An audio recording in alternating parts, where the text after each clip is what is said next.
안녕하세요. 저는 40대 초반 여자입니다. 몇 달 전에 결혼식장 하객 알바를 하러 갔다가 눈앞에 충격적인 광경을 목격하게 돼서 사연을 신청하게 되었습니다. 제가 30대 초반이었을 때부터 설명을 드려야 할 것 같아요. 그때 당시 전 남편과 결혼을 하고 한창 신혼일 때 정신 나간 그 사람이 저 말고 또 다른 여자를 만나고 있다는 걸 들키게 되었고 집안은 난리가 나고 말았었죠. 결혼한 지 얼마 되지도 않았었는데 다른 여자한테 눈길을 줬다는 게 너무 충격적이었고 실망을 크게 한 터라 더 이상의 결혼을 이어나가지 못할 것 같았어요. 전 남편은 잠깐의 실수였다고 저에게 매달렸지만 이미 전 남편에게 향했던 제 마음은 떠난 상태였습니다. 바람을 피우고 있다는 걸 의심하게 된 계기는 남편이 지속적으로 현금을 인출하고 있길래 왜 그런 행동을 하는지 궁금했었죠. 처음에는 그냥 그러려니 했어요. 현금이 필요할 때도 있으니까 별 신경을 쓰지 않고 있었는데 이런 일이 반복적으로 일어나다 보니 무엇 때문에 현금을 지속적으로 인출하는 건지 지켜보게 되었습니다. 바로 물어보려 했었지만 의심스러웠던 남편의 모습들이 제 눈을 속일 수는 없었어요.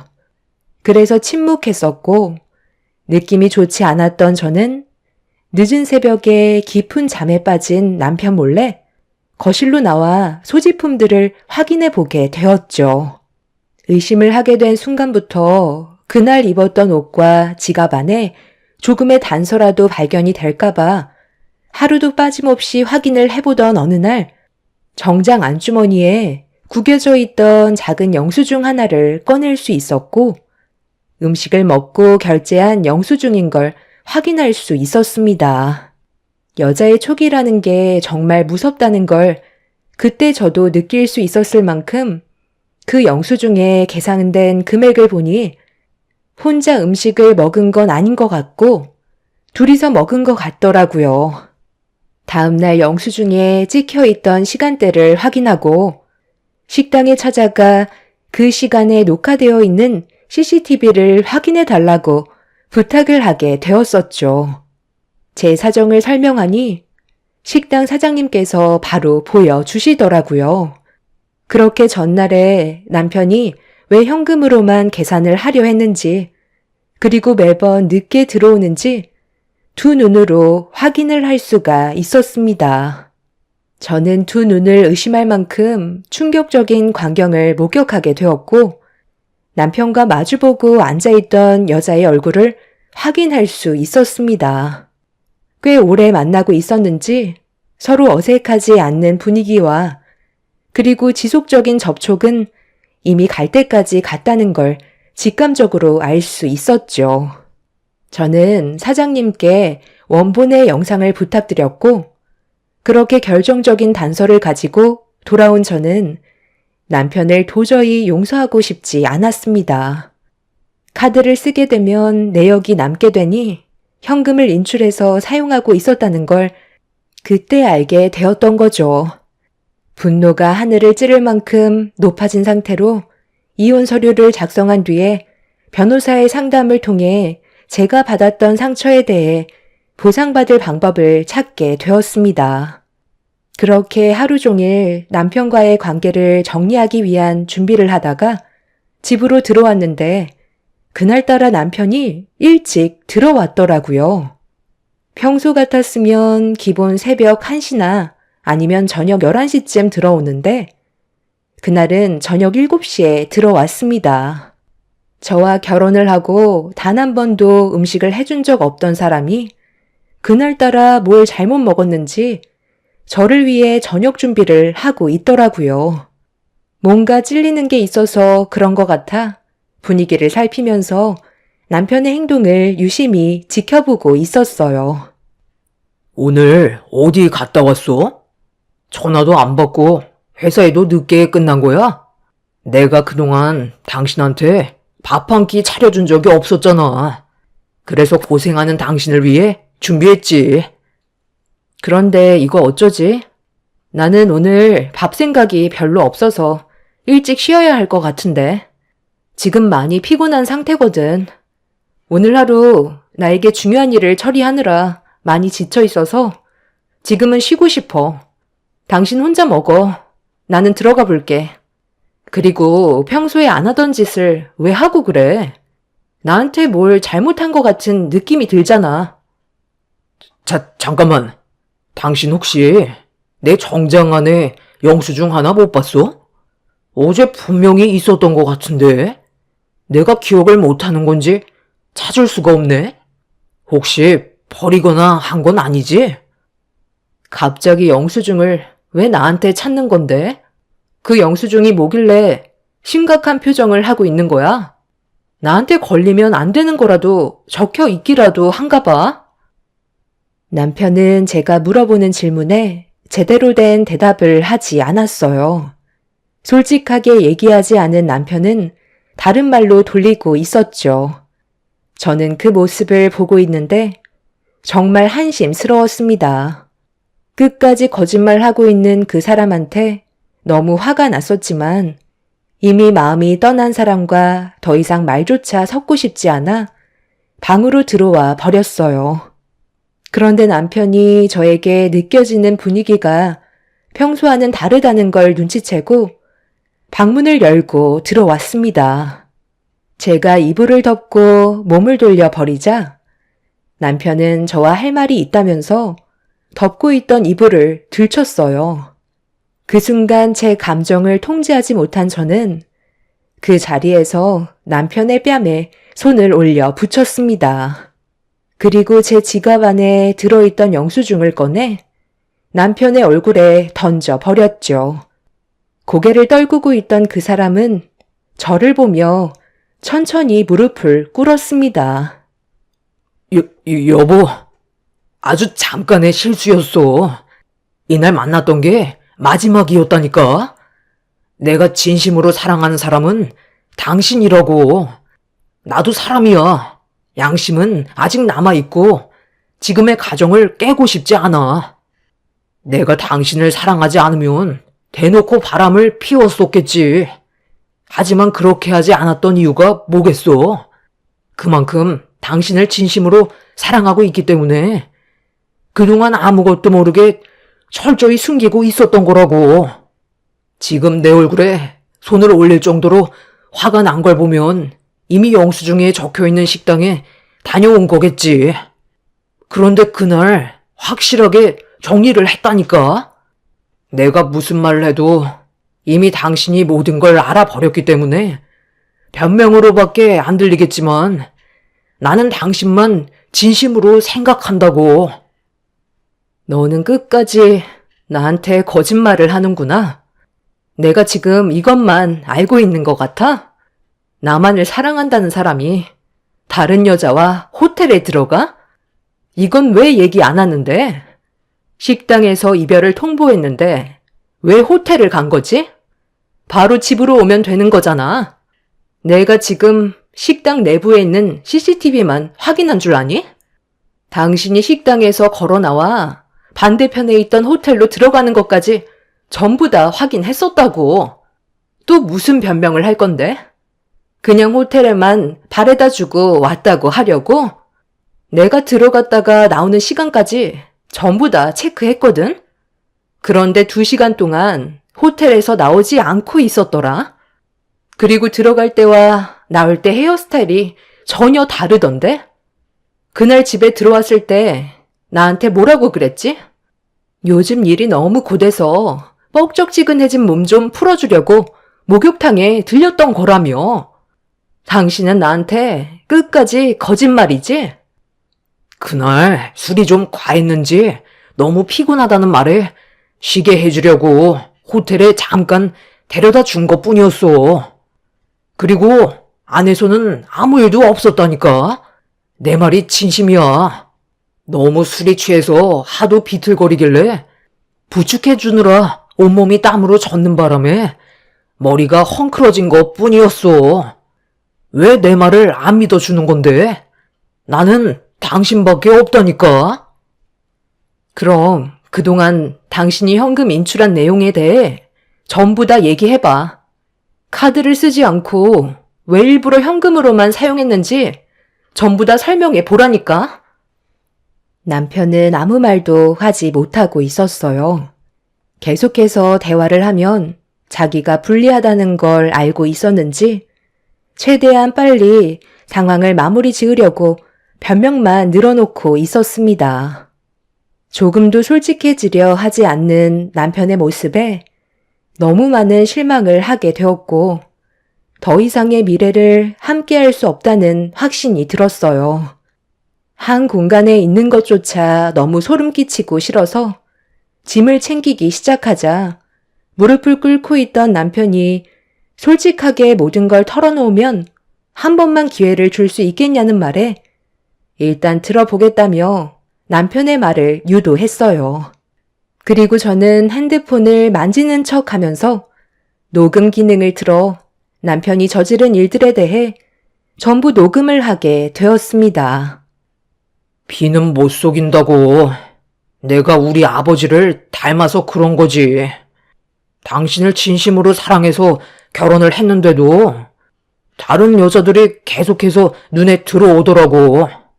길을 걷거나 식당에를 들어가거나 발이 닿은 곳이 어디든 여자들만 눈앞에 있으면 왜 이렇게 다들 이뻐 보이던지 전부 다 내 여자로 만들고 싶은 욕망이 솟구쳤어. 이런 내 감정을 통제하느라 하루하루가 정말 힘이 들었었지. 그런데 예전에 당신이랑 레스토랑에서 저녁을 먹고 나왔을 때 어떤 여자가 나랑 부딪혔었잖아. 그때 내 몸에 커피를 쏟았던 거 당신도 기억하지? 그 여자가 나한테 세탁을 해도 옷에 얼룩이 남아있다면 보상을 해주겠다고 명함을 준 적이 있었잖아. 그때 우리는 집으로 돌아가려고 했었기 때문에 그냥 넘어가려 했었는데 그 여자와 이걸 빌미로 데이트라도 해보고 싶었어. 그래서 전화를 하게 됐고 서로 몇 번 만나게 되다 보니 깊은 관계로까지 발전을 하게 됐던 거야. 그 사람은 아무 잘못 없어. 모든 건 나로 시작된 거니까 제발 한 번만 용서해줘. 남편의 충격적인 말에 저는 입을 다물지 못하고 있었어요. 저를 진심으로 사랑하고 있다는 그 사람이 결혼을 했는데도 다른 여자를 염두에 두고 싶다는 말을 들었을 때는 하늘이 무너져 내리는 것 같은 느낌이었고 더 이상 그 사람과 같은 공간에 있는 것조차 싫었습니다. 남편은 끝까지 저를 붙잡으려 했지만 이미 이성을 잃어버린 저는 남편의 뺨과 정강이를 수차례 친 뒤 집을 뛰쳐나와 친정으로 향했습니다. 결국 이 일은 양가 집안에 엄청난 충격을 안겨주었고 저희 부모님께서는 그 사람을 용서하지 않겠다며 한바탕 난리를 치셨어요. 시부모님께서는 죄송하다면서 용서를 구하셨지만 바뀌는 건 없었습니다. 네가 한 번만 눈 감고 넘어가면 안 되겠니? 제발 부탁이다. 결혼한 지 얼마나 됐다고 벌써 이혼이야. 내 아들이 실수한 거 100번 잘못했고 앞으로 평생 너만 본다고 했으니까 여기에서 멈춰주면 안 될까? 내가 이렇게 부탁하잖니. 너도 내 아들한테 들었겠지만 너희 시아버지가 정말 엄청난 바람둥이였다. 지나가는 여자를 안 건드린 적이 단 한 번도 없었을 정도로 한때 엄청난 바람둥이였는데 지금은 나 말곤 다른 여자는 쳐다보려 하지도 않아. 남자들은 원래 다 그래. 본처를 진심으로 사랑하고 있지만 다른 여자들을 자기 걸로 만들고 싶어하는 본능이 있다니까. 내 아들이 피는 못 속이는지 자기 아빠를 쏙 빼닮은 것 같긴 하다만 결국 진심은 너만 바라본다는 거야. 너희 시아버지는 내가 두 눈앞에 보고 있는데도 대놓고 바람을 피웠었지만 내 아들은 너한테 걸리지 않으려고 현금으로 인출해서 숨기고 있었다며. 그만큼 며느리 너한테 상처를 주고 싶지 않았다는 거야. 사랑하지 않았다면 그렇게까지 했겠어? 그러니까 이번 한 번만 눈 감아줬으면 좋겠다. 어머님은 그렇게 하셨을지 모르겠지만 저는 그 일을 받아줄 만큼 마음이 넓은 사람은 아니라서요. 이혼은 그대로 진행할 거고 제 마음 조금도 바뀌지 않을 것 같네요. 시모는 시부가 바람을 피웠었지만 끝내 자기만 바라보고 있다면서 젊을 때는 누구나 그럴 수 있다는 어이없는 말들을 늘어놓고 있었어요. 그럴 거면 결혼을 왜 한 건지 저는 이해할 수가 없었죠. 더 이상 대화조차 섞고 싶지 않아 먼저 자리에서 일어나 버렸습니다. 할 말이 있다고 전화하셔서는 제발 한 번만 시모 얘기 좀 들어달라고 하시길래 무슨 말을 하시려고 전화가 아닌 직접 얼굴 보고 얘기하시려는 건지 이해할 수가 없었는데 괜히 나왔나 싶었습니다.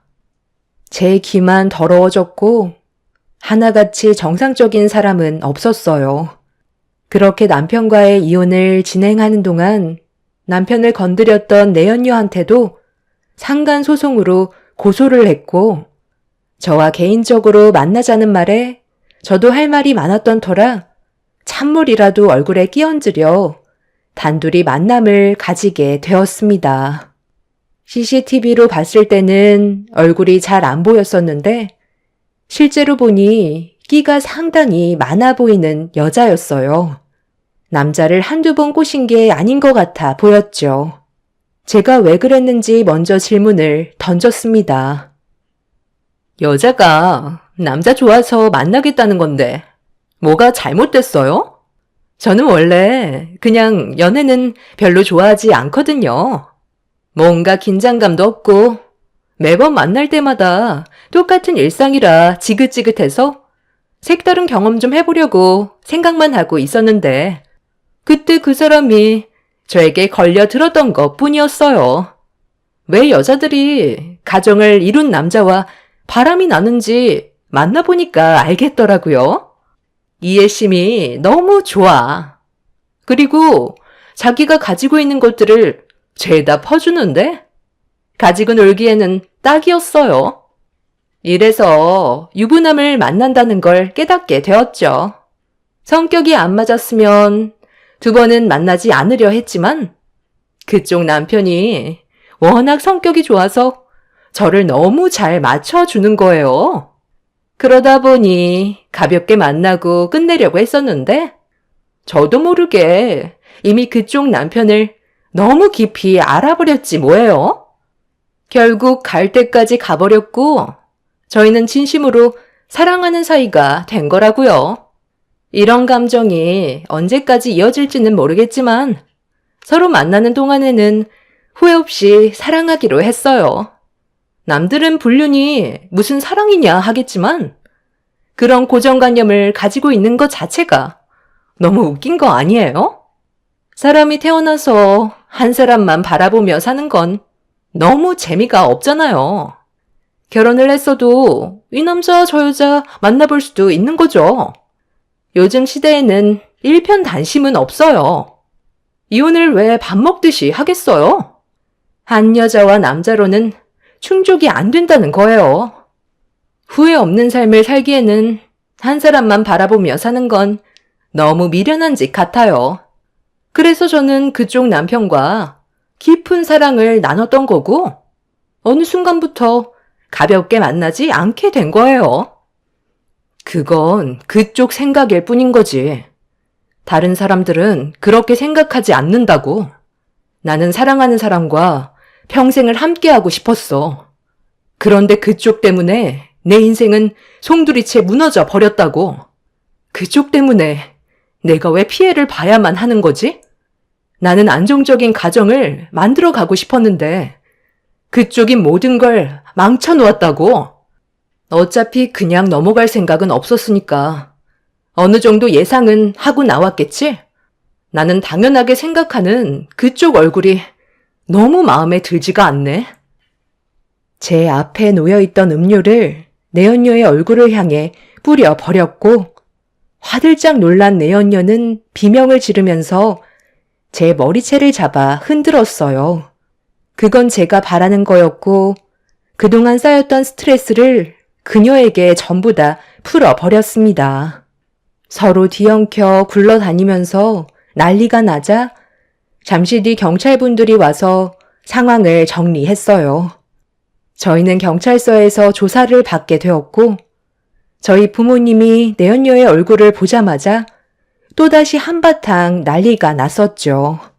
내연녀는 자기가 승자라고 마지막까지 온갖 막말을 퍼부었고, 저는 그런 내연녀에게 언젠가 똑같이 당하게 되는 날이 올 거라면서 상간녀 소송으로 위자료를 받아낸 뒤 2번 다시 얼굴 볼 일은 없었습니다. 그렇게 남편과 이혼을 하게 된 이후 저는 상당히 큰 충격을 받았었는지 더 이상 다른 남자들을 만나지 않고 혼자 살게 되었어요. 부모님께서는 전 남편이 이상한 거였지 좋은 사람들이 훨씬 많다고 했지만 저는 그냥 혼자 살고 싶었어요. 또다시 남자를 만나 감정 소모 같은 건 하고 싶지 않았어요. 그리고 결혼 생활에 대한 환상이 깨져버린 상태라 저 혼자 살아가면서 해보고 싶었던 것들을 누리며 제 인생을 만들어가고 싶었습니다. 결혼을 하게 되면 또 다른 벽이 생길 테고 함께 살아가면서 여러 가지로 스트레스 받는 일들이 또다시 만들어지게 되는 거라 제 삶에 더 이상의 결혼은 없게 되었던 거죠.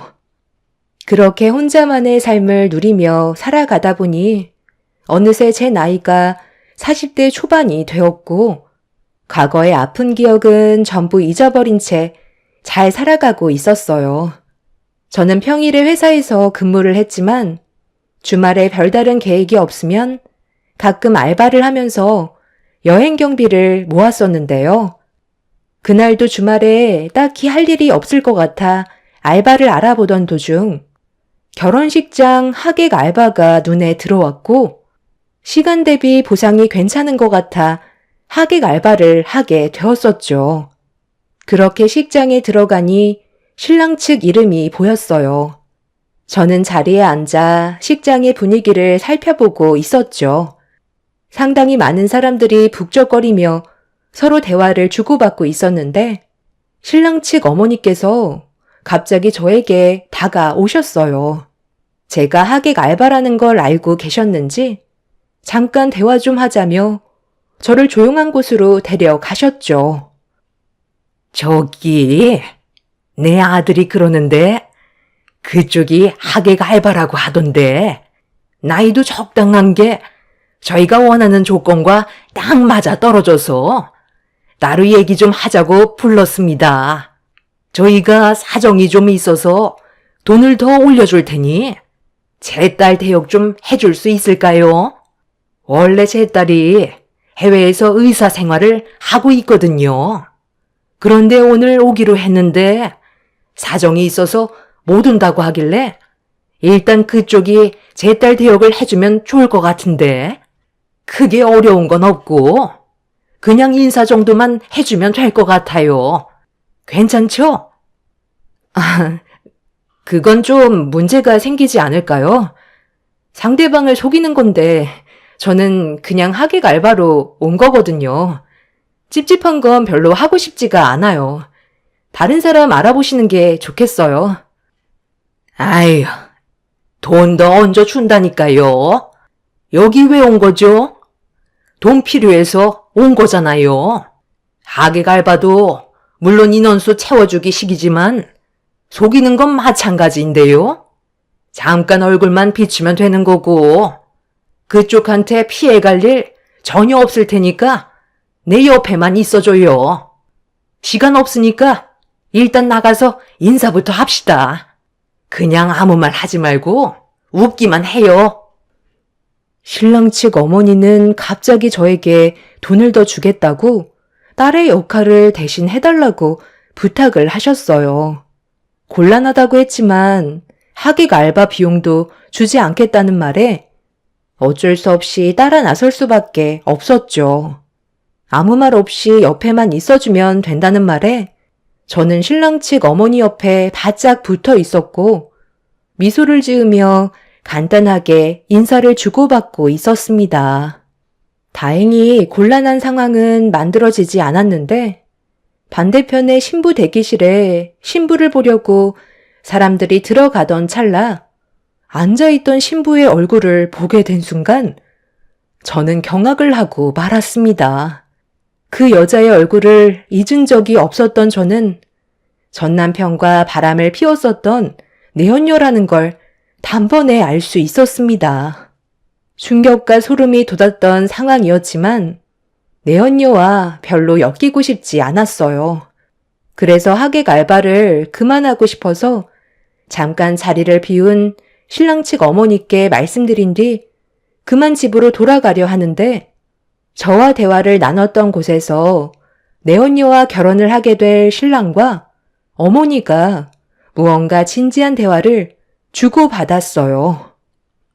엄마, 나한테 말도 없이 의사 딸이 있다고 얘기하면 어떡해요? 그냥 해외에서 살고 있는 딸이라고만 설명하라고 했었잖아요. 이러다 정말 걸리겠어요. 아유, 그럴 일 없다니까. 어차피 있지도 않은 딸인데 뭐가 걱정돼서 그래. 그런 거 신경 쓰지 말고 너나 처신 잘해라. 우리가 80억 부자라고 얘기했으면 어느 정도 품위가 있어야 의심을 하지 않는다고. 이 결혼식에 투자한 비용이 얼마나 되는 줄 아니? 너희 아빠랑 나도 얼마나 철저하게 준비를 했는데. 제가 그동안 주리 씨랑 결혼하려고 얼마나 많은 돈을 투자했는지 아시잖아요. 사람 하나 속이는 게 얼마나 많은 공을 쏟아 부어야 하는지 아시면서 생각 없이 행동하면 어떡해요? 이번 결혼 무조건 성사시켜야 돼요.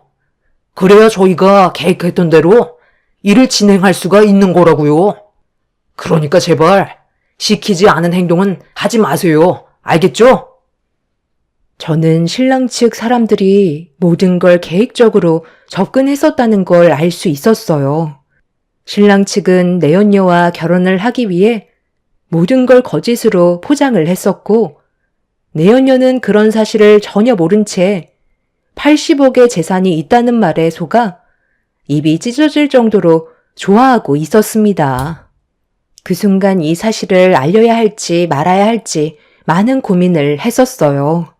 제 가정을 무너뜨린 내연녀가 사기꾼 집안과 결혼을 한다면 제 속이 후련하겠지만 저한테까지 피해가 오게 될 것 같아 머릿속이 복잡해지기 시작했죠. 결국 저는 신부 대기실에 들어가 내연녀의 태도를 먼저 확인해 볼 필요가 있을 것 같아 내연녀와 얼굴을 마주하게 되었습니다. 그쪽이랑 내가 두 번 다시 만나지 않을 줄 알았는데 이런 식으로 얼굴을 마주하게 될 줄은 상상도 못했네. 80억 재산의 집안이랑 결혼하게 돼서 상당히 기분이 좋은가 봐. 그런데 그런 행복이 언제까지 갈 수 있을까? 제대로 알아보긴 하고 이 결혼하는 거야? 내가 왜 이런 말을 하는지 이해 못하겠지? 여긴 어떻게 알고 온 거야? 이 결혼식이 얼마나 중요한 줄 알아? 행패 부리기만 해봐. 그쪽이 빈털터리가 될 정도로 법적으로 소송해 버릴 거야. 내 전 남편이랑 서로 살림 차린 줄 알았는데 그것도 오래가지 못했나 봐. 너도 참 대단하다. 이제 이런 짓 하는 것도 지긋지긋하지 않아? 그 사람 말도 꺼내지 마. 떼어내는데 얼마나 힘들었는지 알아? 그쪽이랑 이혼하고 완전 집착 심해져서 나한테 매달리고 난리도 아니었어. 최근에 내기에 들린 소식으론 무슨 희귀암에 걸렸다고 하는데 내가 상관할 바는 아니니까 신경 쓸 필요는 없지. 나는 지금 현재가 중요하다고. 로또 신랑을 꼬시기까지 얼마나 많은 계획을 세웠는지 알아? 그런데 그쪽은 여기 어떻게 알고 온 거야? 정말 내 결혼식을 망치려고 온 거야? 과거의 일들은 전부 금전적으로 대가를 치렀잖아. 도둑이 제발 저린다고. 내 얼굴을 보니까 찔리는 게 맞나 봐. 내가 여길 왜 들어왔는지 알아? 내가 누구로 온 것 같아? 나 여기 신랑 측 대역으로 왔어. 그냥 인원수 채워주는 알바로 들어왔는데 너희 시어머니 될 사람이 나한테 자기 딸 역할을 해주라고 하더라. 직업이 의사라고 하던데 그건 알고 있었니? 뭐라고? 지금 그 말이 사실이야? 내가 그쪽 말을 어떻게 믿어? 과거에 우리가 어떤 사이였는지 뻔히 알고 있는데 내가 속을 줄 알아? 믿든 말든 그건 그쪽 자유야. 나는 양심에 찔려서 더 이상 못할 것 같거든. 그냥 나한테 불이익이 올까봐 솔직하게 얘기하는 것뿐이야. 아예 너희 시어머니 될 사람한테는 딸의 존재 자체가 없던데? 그리고 80억 재산도 아예 있지도 않더구만. 땡 잡은 줄 알았겠지만 꽝 잡았네? 판단은 네가 알아서 하겠지만 나는 해줄 말 다 했으니까 알아서 결정해. 내 말 믿고 여기서 뛰쳐나가던지 내 말이 거짓말 같으면 결혼식 진행하면 되는 거야. 어차피 선택은 네가 알아서 하는 거잖아? 당연히 나는 그쪽이 하는 말이 전부 다 거짓말인 걸 알고 있지. 내가 과거에 했던 짓이 있는데 그런 얄팍한 거짓말로 나를 속일 수 있을 것 같아? 나는 절대로 넘어가지 않을 거고 80억 재산을 내 손에 넣고 말겠어. 무너지는 걸 바라고 있었겠지만 이거 어째? 나는 지금 엄청 잘 나가는데 내가 걸치고 있는 액세서리들과 드레스가 얼마짜리인 줄 알아? 나한테 항상 끊임없이 명품을 선물해 준 사람이야. 그쪽보다 내가 그 집안 사람들을 훨씬 잘 안다고. 내연녀는 제 말을 조금도 들으려 하지 않았어요. 어차피 저는 설명을 했고 내연녀에게 기회를 줬지만 끝내 결혼식을 올리고 말았습니다. 내연녀는 저를 바라보면서 자기가 승자라는 표정을 보이더군요. 앞으로 어떤 일들이 펼쳐지게 될지 걱정도 안 됐는지 세상을 다 가진 얼굴로 결혼식을 올렸습니다. 사기꾼 집안과 결혼을 하면서 행복해하는 내연녀의 모습을 보는데 너무 웃겨서 웃음이 끊이지 않고 나왔어요. 그리고 뭐가 그리 급했는지 신혼여행 다녀온 이후 임신까지 했다는 소식을 접할 수 있었죠. 사기꾼 집안과 결혼을 했는데 뭐가 좋다고 일사천리로 서두르는지 이해할 수가 없었어요. 그런데 얼마 전에 내연녀가 저희 집 문을 두드렸어요. 부모님과 함께 살았었는데 내연녀가 전 남편한테 저희 집 주소를 알아내서 찾아온 거였습니다. 부모님은 문을 열어주지 말라고 하셨지만 무슨 이유 때문에 온 건지 저는 들어봐야만 했어요. 현관문을 열자 배가 부른 상태로 저를 노려보고 있던 상간녀는 결혼식 당시에 왜 뜯어 말리지 않았냐고 다짜고짜 소리를 질렀습니다. 야, 결혼식 날 왜 나를 말리지 않았던 거야? 내가 사기를 당할 거라는 걸 뻔히 알고 있었으면서 끌고라도 나왔어야지. 지금 내 꼴을 봐. 내 인생은 정말 끝났다고. 그게 왜 내 탓이야? 나는 결혼식 날 분명히 얘기했었잖아. 그 집안 사람들 사기꾼 같다고. 네가 내 인생을 무너뜨렸는데도 나는 그냥 넘어가지 않고 너한테 모든 걸 솔직하게 얘기해줬어. 그런데 너는 끝까지 결혼을 강행하고 임신까지 했으면서 그걸 지금 나한테 탓을 돌리면 어쩌자는 건데? 네가 살아온 인생이 더러웠으니까 내가 일부러 망치려 하는 걸까봐 들으려 하지 않았던 거잖아. 나한테까지 찾아온 걸 보면 상당히 크게 당한 것 같은데 여기를 찾아올 게 아니라 경찰서를 가지? 그 나쁜 놈이 해외에 큰 사업을 시작했는데 자금이 많이 필요하다고 우리 부모님한테 20억을 빌려달라고 했었어. 20억을 빌려주면 40억으로 주겠다는 거야. 그 말에 혹했던 우리 부모님은 가지고 있던 전 재산을 탈탈 털어 넘겨줬었지. 내가 임신을 했고 법적으로 혼인신고까지 한 마당에 조금도 의심하지 않았었다고. 우리 가족은 앞으로 꽃길만 걷게 될 줄 알았어. 그런데 20억을 받은 다음 날부터 그 집안 사람들이 연락이 안 되는 거야. 전부 다 전화가 꺼져 있더라고. 그때 알았지. 우리 집안을 탈탈 털어가기 위한 사기 계획이었다는 걸.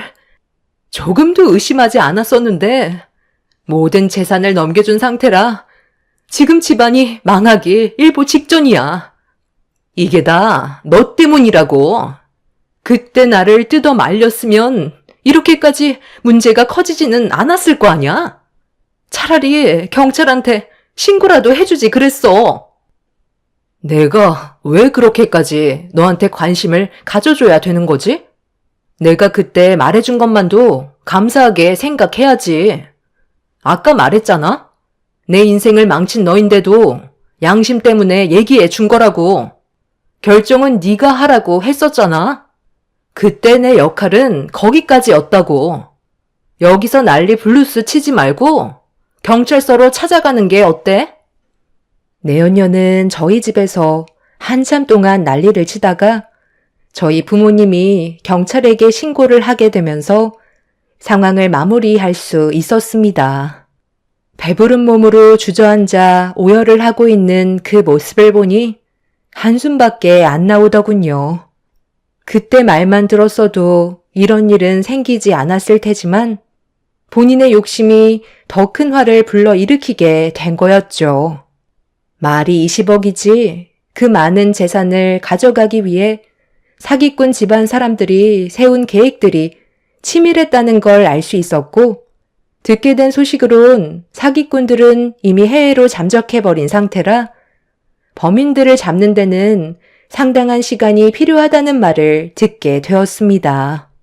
결국 내연녀는 절대로 빠져나올 수 없는 늪에 빠지게 된 거였고 평생 동안 사기꾼의 자식을 키우면서 자기가 선택한 삶에 대해 땅을 치며 제 말을 듣지 않았던 거에 후회를 하면서 살게 되겠죠. 손가락 하나 까딱하지 않고 이런 식으로 내연녀가 무너지게 되는 모습을 보게 되니 속이 다 후련하네요. 앞으로 제 삶이 더욱더 행복한 날들로 가득할 것만 같습니다.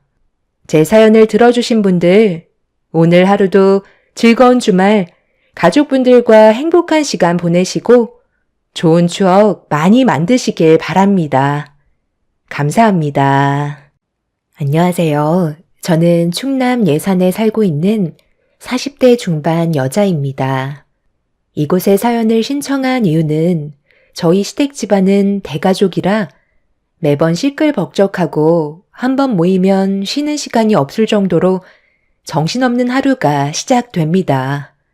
시모도 정말 대단한 게 아들만 6을 줄줄이 낳았어요.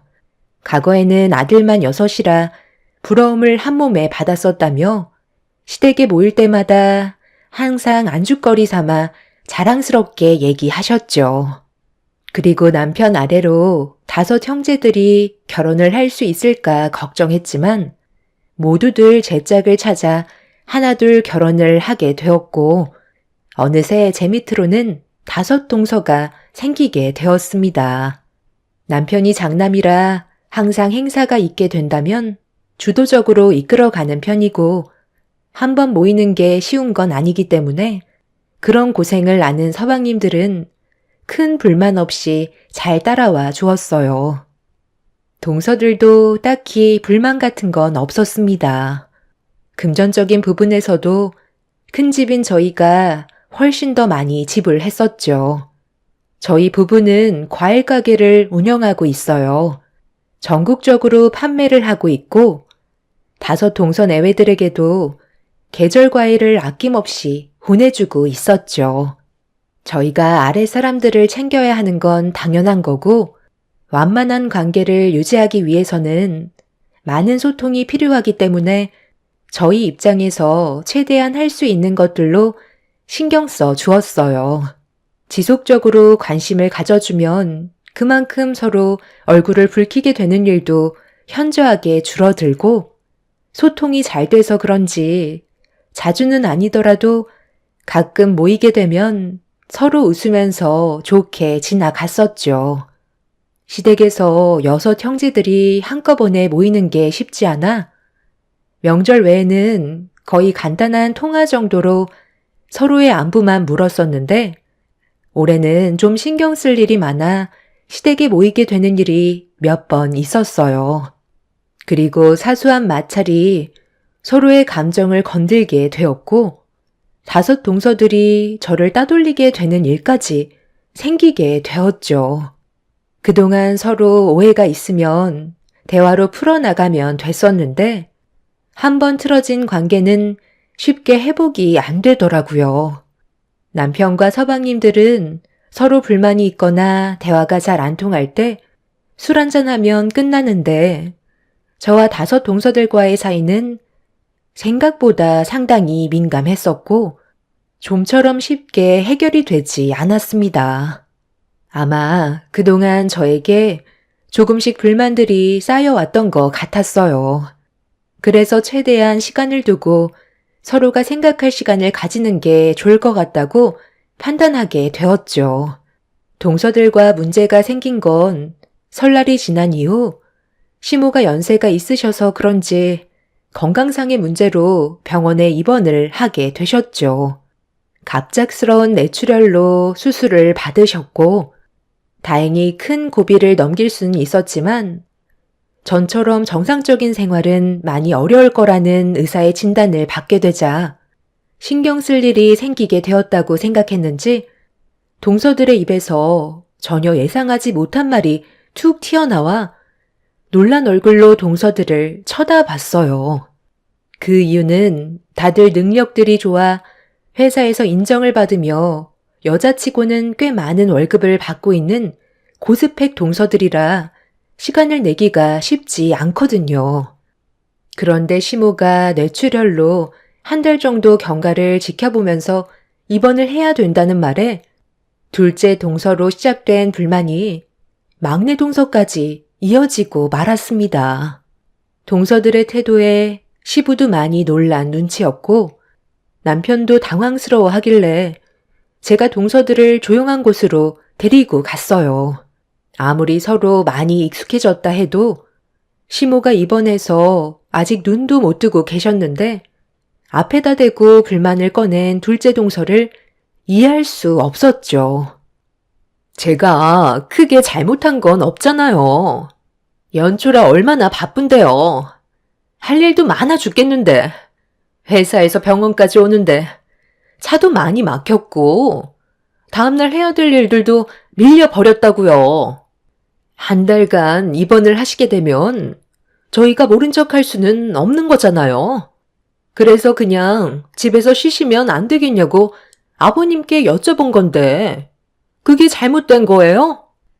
동서가 바쁜 건 이해하겠지만 어머님이 방금 수술실에서 나오셔서 깨어나지 못하고 있는 상황인데 거기다 대고 병원에 자주 왔다 갔다 하기 힘든데 집으로 옮기면 안 되겠냐는 말을 하면 누가 좋아하겠어.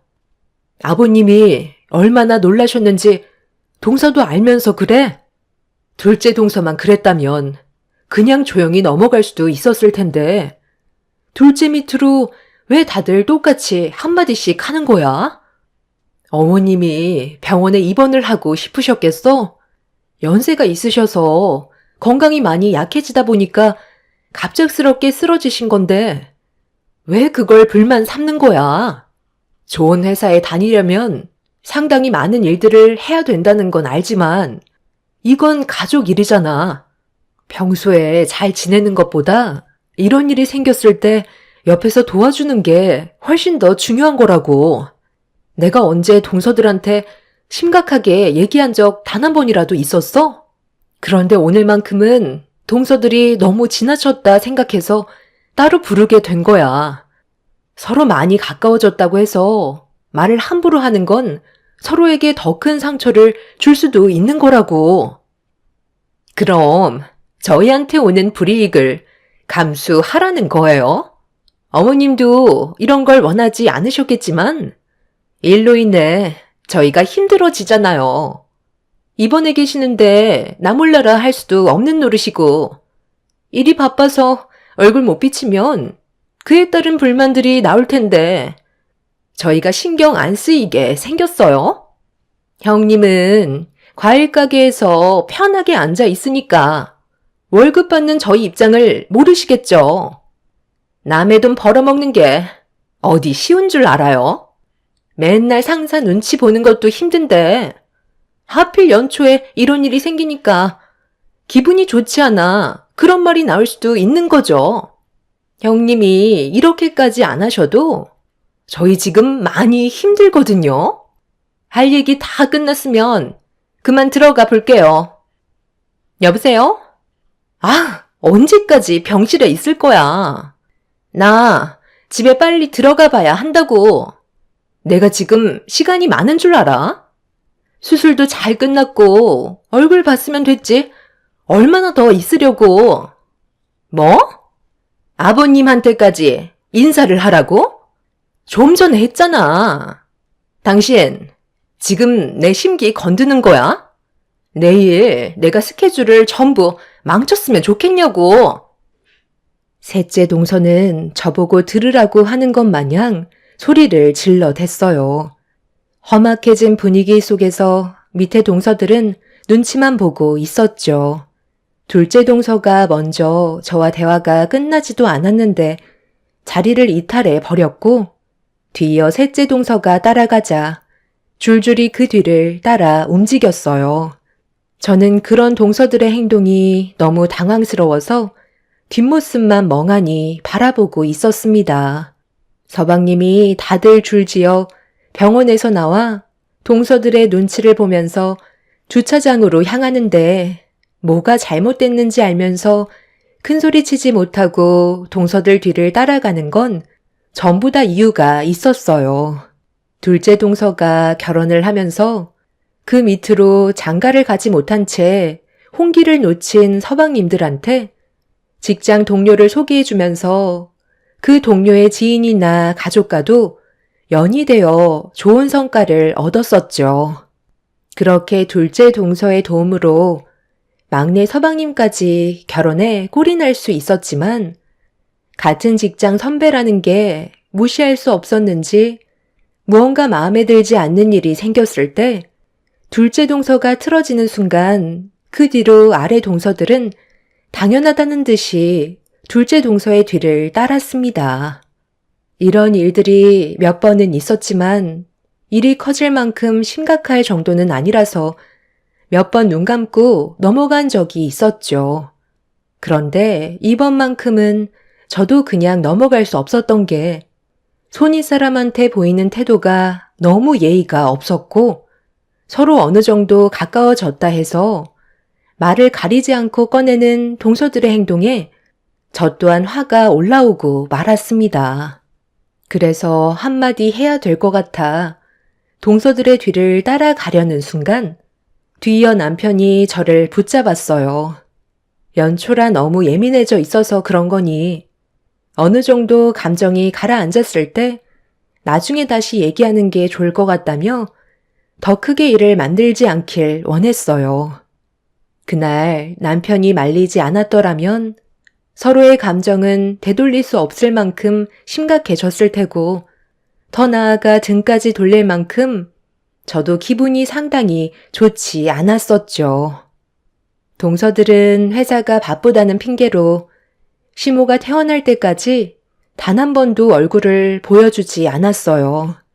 동서들이 한 회사에 소속이 되어 있다 보니 어느 순간부터 둘째 동서가 움직이지 않으면 그 밑에 동서들은 아예 꿈쩍할 생각도 하지 않았습니다.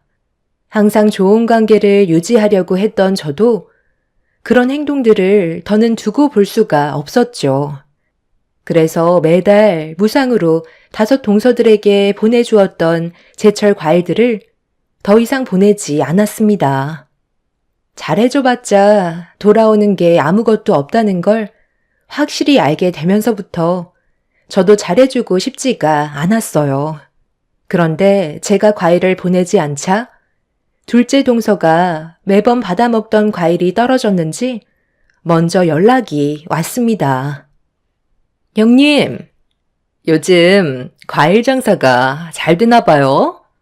많이 바쁘신지 매달 주시던 과일이 도착을 하지 않은 것 같아서 까먹으셨을까봐 연락드렸어요. 돈 주고 사 먹기에는 과일이 신선해 보이지도 않고 맛있을 것 같지도 않아서 형님 가게에 과일이 먹고 싶은데 오늘 좀 붙여줄 수 있겠어요?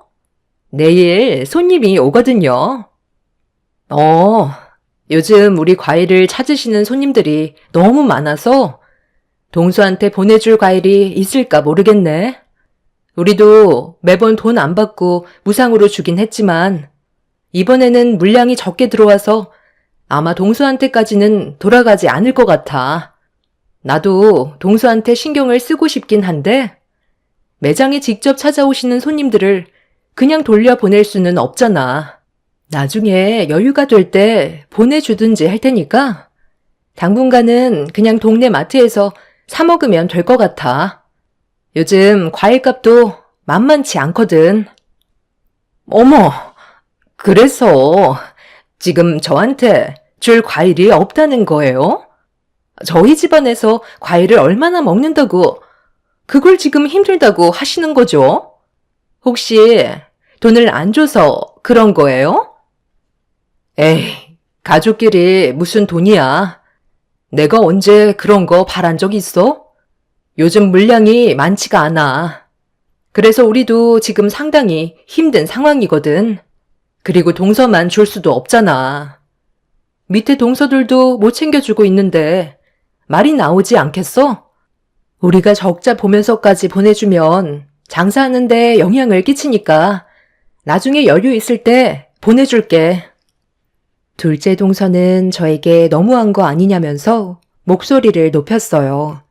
요즘 들어 장사도 잘 돼서 재고가 많이 남지는 않았지만 당연하게 생각하는 게 너무 싫었습니다. 처음에는 고맙게 생각하던 동서들이 나중에는 조금이라도 늦게 붙이면 짜증 섞인 말투로 신경질을 부리는 일까지 있었죠. 처음에는 남편과 좋은 마음으로 베풀었지만 시간이 지날수록 과일을 받아 먹는 걸 당연하게 생각해서 그런 태도가 기분이 좋지 않았어요. 그렇게 대충 대화를 끝내고 전화를 끊자 둘째 동서가 몇 번 더 연락이 왔지만 받지 않았습니다. 그런데 바빠서 조금의 시간도 낼 수 없다던 둘째 동서가 며칠 뒤 아래 동서들을 데리고 저희 과일 가게로 몰려왔어요. 손에 꼽을 만큼 저희 가게에 거의 온 적 없었던 동서들이 갑자기 찾아온 이유를 알고 있던 저는 침착하게 대응했습니다. 여기까지 다들 어쩐 일이야? 많이 바빠서 어머님 병문안도 안 오더니 이렇게 몰려와도 되는 거야? 아니면 근처에 볼일 보고 내 얼굴 보고 싶어서 잠깐 들리기라도 한 거야? 그냥님, 저희 왜 과일 안 보내주시는 거예요? 맨날 아낌없이 먹다가 갑자기 끊기니까 적응이 안 될 정도라고요. 냉장고만 열면 과일이 가득했었는데 지금은 텅텅 비어 있어서 저희 애들도 형님 과일만 목 빠지게 기다리고 있는데 전혀 소식이 없어서 무슨 일 있는 것 같아 찾아온 거예요. 과일 수급이 어렵다고 하셨는데 가게 넘쳐나는데요? 오늘 온 김에 먹고 싶은 과일 좀 챙겨가도 되는 거죠? 다음부터는 늦지 않게 좀 부탁드릴게요. 우리 애들도 과일 없어서 보채고 난리라니까요. 잠깐만, 들어가지 말고 일단 여기 앞에서 얘기하는 게 좋을 것 같아. 그러니까 내 얼굴을 보려고 온 게 아니라 과일 때문에 왔다는 거지? 내가 왜 그동안 안 보내고 있었는지 생각 좀 해봤어? 아니면 불만만 쌓인 거야? 매번 당연하게 받아 먹으니까 이번에도 설마 그냥 받아 먹으려고 온 거야? 동서들이 지금 하는 행동을 봐봐. 마트에서 과일을 사 먹기에는 돈이 아깝고 맛도 보장을 할 수가 없으니 그동안 내가 줬던 과일이 생각나서 가게로 찾아온 것 같은데 조금도 시간을 낼 수 없을 만큼 바쁘다고 했으면서 막상 냉장고가 비어 있으니까 시간이 없어도 허전해서 알아서 찾아온 거잖아. 다들 어머님 퇴원한 건 알고 있지? 그럼 건강은 어떠신지 잠깐 들릴 수 있는 거 아니야? 거리가 먼 것도 아니고 엎어지면 코 닿는 곳인데 그게 그렇게 어려워?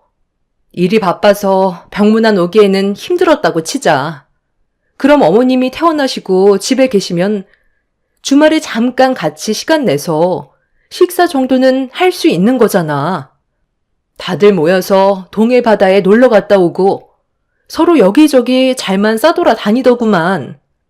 어머님 댁에서 몇 시간 내는 게 그렇게 어려운 거야? 이 집안에 며느리로 들어왔으면 기본적인 건 해야 되지 않을까? 어머님이 시집살이 시키는 것도 아니고 그동안 동서들 어머님 댁에 가면 물 한 방울 묻힌 적 있었어? 그만큼 며느리들 고생하는 거 알곤 가끔 얼굴 보면 혼자서 무리하시는데 그 모습이 안쓰럽지도 않아? 정작 필요할 때만 얼굴 들이밀지 말라는 거야. 명절 때는 누구 할 것 없이 찾아와서 서로 음식 가져가겠다고 한바탕 난리를 치더구만. 어떻게 사람들이 이렇게까지 매몰찰 수가 있어? 의사가 뭐라고 했는지 알아? 몸도 약한데 최근에 너무 무리를 하셔서 그런 것 같다는 말까지 나왔었어. 내가 어머님 옆에서 힘들까봐 도와드렸는데도 그 정도로 약해지셨는데 동서들도 받은 만큼 신경 써 드려야 되지 않겠어? 내 말이 틀렸다고 생각해? 동서들은 한마디도 하지 못하고 있었어요. 제가 남편과 결혼했을 때 시모가 항상 걱정하셨던 건 아들만 줄줄이 낳았지만 문제는 결혼을 하지 못하고 있어서 항상 걱정하셨거든요. 그런데 둘째 서방님이 동서와 결혼을 하고 나서부터 둘째 동서의 소개로 다들 짝을 찾게 되자 시모가 너무 고마웠었는지 동서들을 항상 아껴주셨고 시댁에 오면 손가락 하나 까딱하지 못하게 하셨습니다. 둘째 동서가 서방님들 전부 다 장가를 보내주게 했으니 얼마나 이뻐 보였겠어요. 저도 그런 노력을 알기 때문에 조금이라도 더 챙겨주고 싶은 마음이 있었던 거였죠. 그런데 날이 가면 갈수록 안 좋은 태도를 보이는 둘째 동서의 행동 때문에 아래 동서들까지 영향을 받다 보니 중심을 잡지 않으면 집안이 휘청거리게 될 것 같아 저 나름대로 방법을 생각하게 된 거였고 바라는 게 있으면 기본적인 건 하라고 과일을 받으러 온 동서들에게 한마디 하게 되었죠. 못 배운 사람들도 아니고 대기업에서 인정받을 만큼 고스펙인 동서들이 알아서 눈치껏 행동하길 바랬습니다. 하지만 제가 강요한 것도 아니고 기본적인 걸 하라는 것뿐이었는데 동서들은 제 말에 불만을 제기했어요.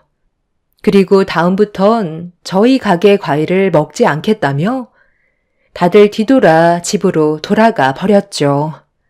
좋게 말을 해도 들으려 하지 않는다면 소용이 없다는 걸 알기 때문에 더 이상 붙잡아 말하고 싶지도 않았습니다. 하지만 제가 받는 스트레스가 상당히 컸었는지 갑자기 몸에 문제가 생기기 시작했어요. 한쪽 귀가 먹먹하길래 피곤해서 그런가 보다 했는데 다음날 아침에 일어나는 순간 병원에 가봐야 할 것 같은 느낌이 들었습니다. 먹먹했던 한쪽 귀가 전혀 들리지 않았고 남편의 도움을 받아 병원으로 향하면서도 일시적인 증상이길 바랐어요. 어떠한 전조 증상 없이 너무 갑작스럽게 기가 들리지 않던 상황이라 많이 당황스러웠었죠. 그렇게 병원에서 검사를 받은 결과 저는 돌발성 난청이라는 진단을 받았습니다. 정말 다행이었던 건 치료를 통해 돌아올 수 있다곤 하지만 그 기간이 꽤 오랜 시간이 걸릴 수도 있다는 거였어요. 돌발성 난청은 대부분 한쪽 귀에서 발생되고 30대부터 50대에 가장 많이 발생한다고 하지만 이런 증상이 저에게 올 거라곤 전혀 예상하지 못했었죠. 한쪽 귀가 잘 안 들려서 그런지 어지럼증이 동반됐고 제대로 서 있는 것도 힘들었어요. 병원에서는 시간이 필요하다면서 충분한 휴식만이 청력을 회복시키는 데 도움이 된다며 간단한 약을 처방받고 집으로 돌아오게 되었죠. 그런데 저는 남들과 좀 다른 증상이 뒤이어 발생이 되었고 다음날 한쪽 귀마저 청력을 잃고 말았습니다. 남편이 앞에서 무슨 말을 하는데도 먹먹한 소리만 들릴 뿐 아무 말도 들리지 않았어요. 제가 꼭 물속에 있는 것 같은 느낌이 들었습니다. 한쪽 귀가 들리지 않는다고 손짓을 하자 남편은 저를 데리고 또다시 병원을 찾아가 검사를 받았는데 아주 드물게 양쪽 귀가 안 들리게 되는 현상도 있다면서 최대한 한 달 정도는 집에서 푹 쉬어주면 청력이 돌아올 수 있다고 저희 부부를 안심시켜 주었습니다. 일시적이라고 했으니 의사 말을 믿고 그날 이후 저는 집에서 휴식을 취했어요. 남편 혼자 과일 가게에서 일을 해야 되는 게 걱정이 되었지만 제가 해줄 수 있는 건 아무것도 없었고 하루라도 빨리 몸이 회복할 수 있게 휴식을 취하는 방법밖에 없었습니다. 그리고 제 몸에 문제가 생겼다는 걸 가족들이 전부 다 알게 되자 시부모님께서 저희 집에 찾아오셨어요. 아무 말도 들을 수 없었던 저는 시부모님께서 저를 보며 무슨 말을 하는데 알아듣질 못하자 글을 써주면서 걱정스러운 눈빛을 보내셨죠. 시모는 제가 귀가 들리지 않는 게 신경이 많이 쓰이셨는지 몸도 불편하시면서 며칠 뒤 한약을 지어 오셨어요. 몸에 좋은 것들로 달인 거니 거르지 말고 꼭 챙겨 먹어야 한다며 글을 써서 저에게 보여주셨죠. 그렇게 시모가 저희 집에 한 차례 계시다가 돌아가셨고 저녁에 남편이 집으로 들어왔는데 동서내외들이 뒤이어 우르르 몰려 들어왔어요. 귀가 들리지 않는다는 게 궁금했는지 신기한 눈빛으로 쳐다보고 있었습니다. 남편과 서방님들은 저를 걱정하고 있는 것처럼 보였지만 동서들이 저를 보는 눈빛은 고소하다고 생각하고 있는 것 같아 보였어요. 그리고 무슨 말을 하는지 서로 소곤거리고 있었죠. 귀가 들리지 않는다고 저 몰래 막말을 하고 있다는 게 느껴졌고 그런 모습을 보는데 기분이 좋지는 않았습니다. 아주 잠깐 있다가 다시 돌아갔지만 그 짧은 시간 동안 동서들의 시선은 저에게 상당히 큰 상처를 줬어요. 단 한 명도 걱정해주지 않았기 때문에 그날 이후 저는 항상 제품의 녹음기를 들고 다녔어요. 나중에 청력이 회복이 되면 무슨 말을 했는지 들어보고 싶었죠.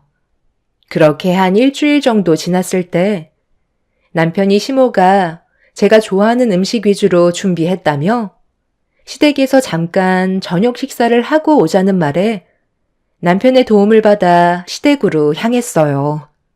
시모는 몸도 안 좋으시면서 상당히 많은 음식들을 준비해 주셨죠. 제가 챙겨드려야 하는데 그렇지 못한 상황이라 너무 죄송스럽고 감사해서 눈시울이 붉어지려 하자 누군가 제 어깨를 툭 쳤어요. 고개를 돌려 위를 바라보니 동서들이 웃으면서 저를 바라보고 있었고 제 옆자리에 앉아 식사를 하고 있었죠. 동서들의 얼굴을 봐서 기분이 좋지 않았지만 그냥 무시하면서 시모가 차려준 음식들을 먹은 뒤 시모가 과일을 준비해 주셨는지 거실로 나오라는 말에 둘째 동서가 저를 보면서 거실로 나가서 과일을 먹어야 한다고 손짓을 했어요. 남자들은 식사가 끝이 나고 2층에서 대화를 나누고 있었죠. 매번 똑같은 패턴이라 저는 시모가 들고 계신 과일 접시를 넘겨받아 거실 테이블에 앉았는데 동서들이 저를 마주보고 앉더니 알 수 없는 대화를 나누면서 험담을 하는 것 같은 말투와 표정으로 바라보고 있었습니다. 무슨 말을 하는지 듣지 못하는 저는 답답했었지만 그냥 무시했고 시모가 준비해 주신 과일을 몇 개 먹은 뒤 방으로 들어가 버렸습니다. 분명 저를 욕하고 있다는 건 알았지만 참을 수밖에 없었죠. 그렇게 한참의 시간 동안 방에서 나오지 않았던 저는 하루빨리 청력이 돌아오길 바랐어요. 항상 소지하고 있던 녹음기에 무슨 대화가 오고 갔는지 너무 듣고 싶었습니다. 그리고 일주일 뒤 저는 생각보다 빠르게 청력이 다시 돌아왔어요. 의사는 한 달 정도의 시간을 예상했지만 저는 2주 만에 청력이 다시 정상으로 돌아올 수 있었죠. 2번 다시 느끼고 싶지 않았던 시간들이었고 제품에 항상 소지하고 있던 녹음기에서 시댁에 갔을 때 동서들이 무슨 말을 했는지 확인해 보기 위해 떨리는 손으로 재생 버튼을 눌렀습니다. 저 기머거리가 자기 욕하는 줄 알고 또 쳐다보는 거 봐라. 우리 말이 안 들리니까 얼마나 답답하겠어? 이게 다 자기 업보인 거야. 그냥 알아서 때 되면 과일 주면 되는 걸. 그거 안 주겠다고 고집 부리다가 벌 받은 거잖아. 그냥 평생 귀가 안 열렸으면 좋겠네. 한 사람 조용해졌다고 싫은 말 안 들어도 되잖아. 별 볼 일 없는 게 꼴에 형님 대우 좀 해줬더니 자기가 이 집안의 중심이 되는 것처럼 행동하려 들어? 이 집안을 휘어잡을 사람은 나라고. 왜? 내가 이런 표정을 보이니까 기분이 나빠? 그런데 어쩌겠어? 양쪽 귀가 다쳐서 내 말을 듣지도 못하는데. 셋째 동서도 이참에 불만 있던 거 하고 싶은 말 다 털어놔. 어머님은 어떻게 저런 사람을 며느리로 들인 거야? 집안의 체력이 좋은 것도 아니고 고등학교 겨우 졸업해서 한다는 게 고작 과일 가게인데 도대체 뭐가 좋다고 며느리로 받아준 걸까? 형님, 저는 정말 이해를 못하겠어요.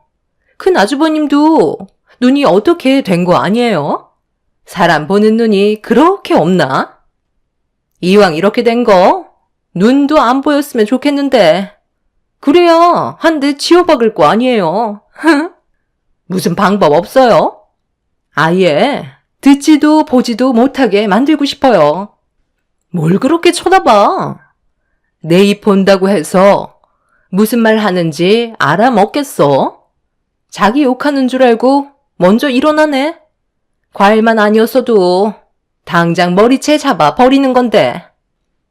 동서들의 깔깔거리며 저를 보면서 험담을 했던 녹음 내용을 듣게 되는 순간 가슴이 철렁 내려앉았고 온몸이 부들거렸어요. 그동안 저를 어떻게 생각하고 있었는지 이번 일을 통해 확실하게 알 수 있었고 절대 용서하고 싶지 않았어요.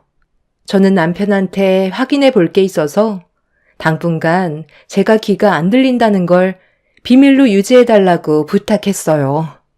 그리고 저는 시댁에 갈 때마다 동서들과 있을 때마다 모든 내용을 녹음했고 화가 머리끝까지 치밀어 올랐지만 꾹 참아왔었습니다.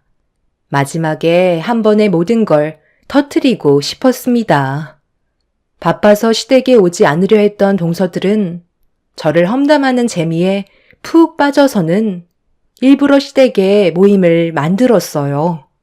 제가 청력이 돌아오기 전에 험담을 하고 싶어 주말만 되면 시댁에 오게끔 만들었습니다.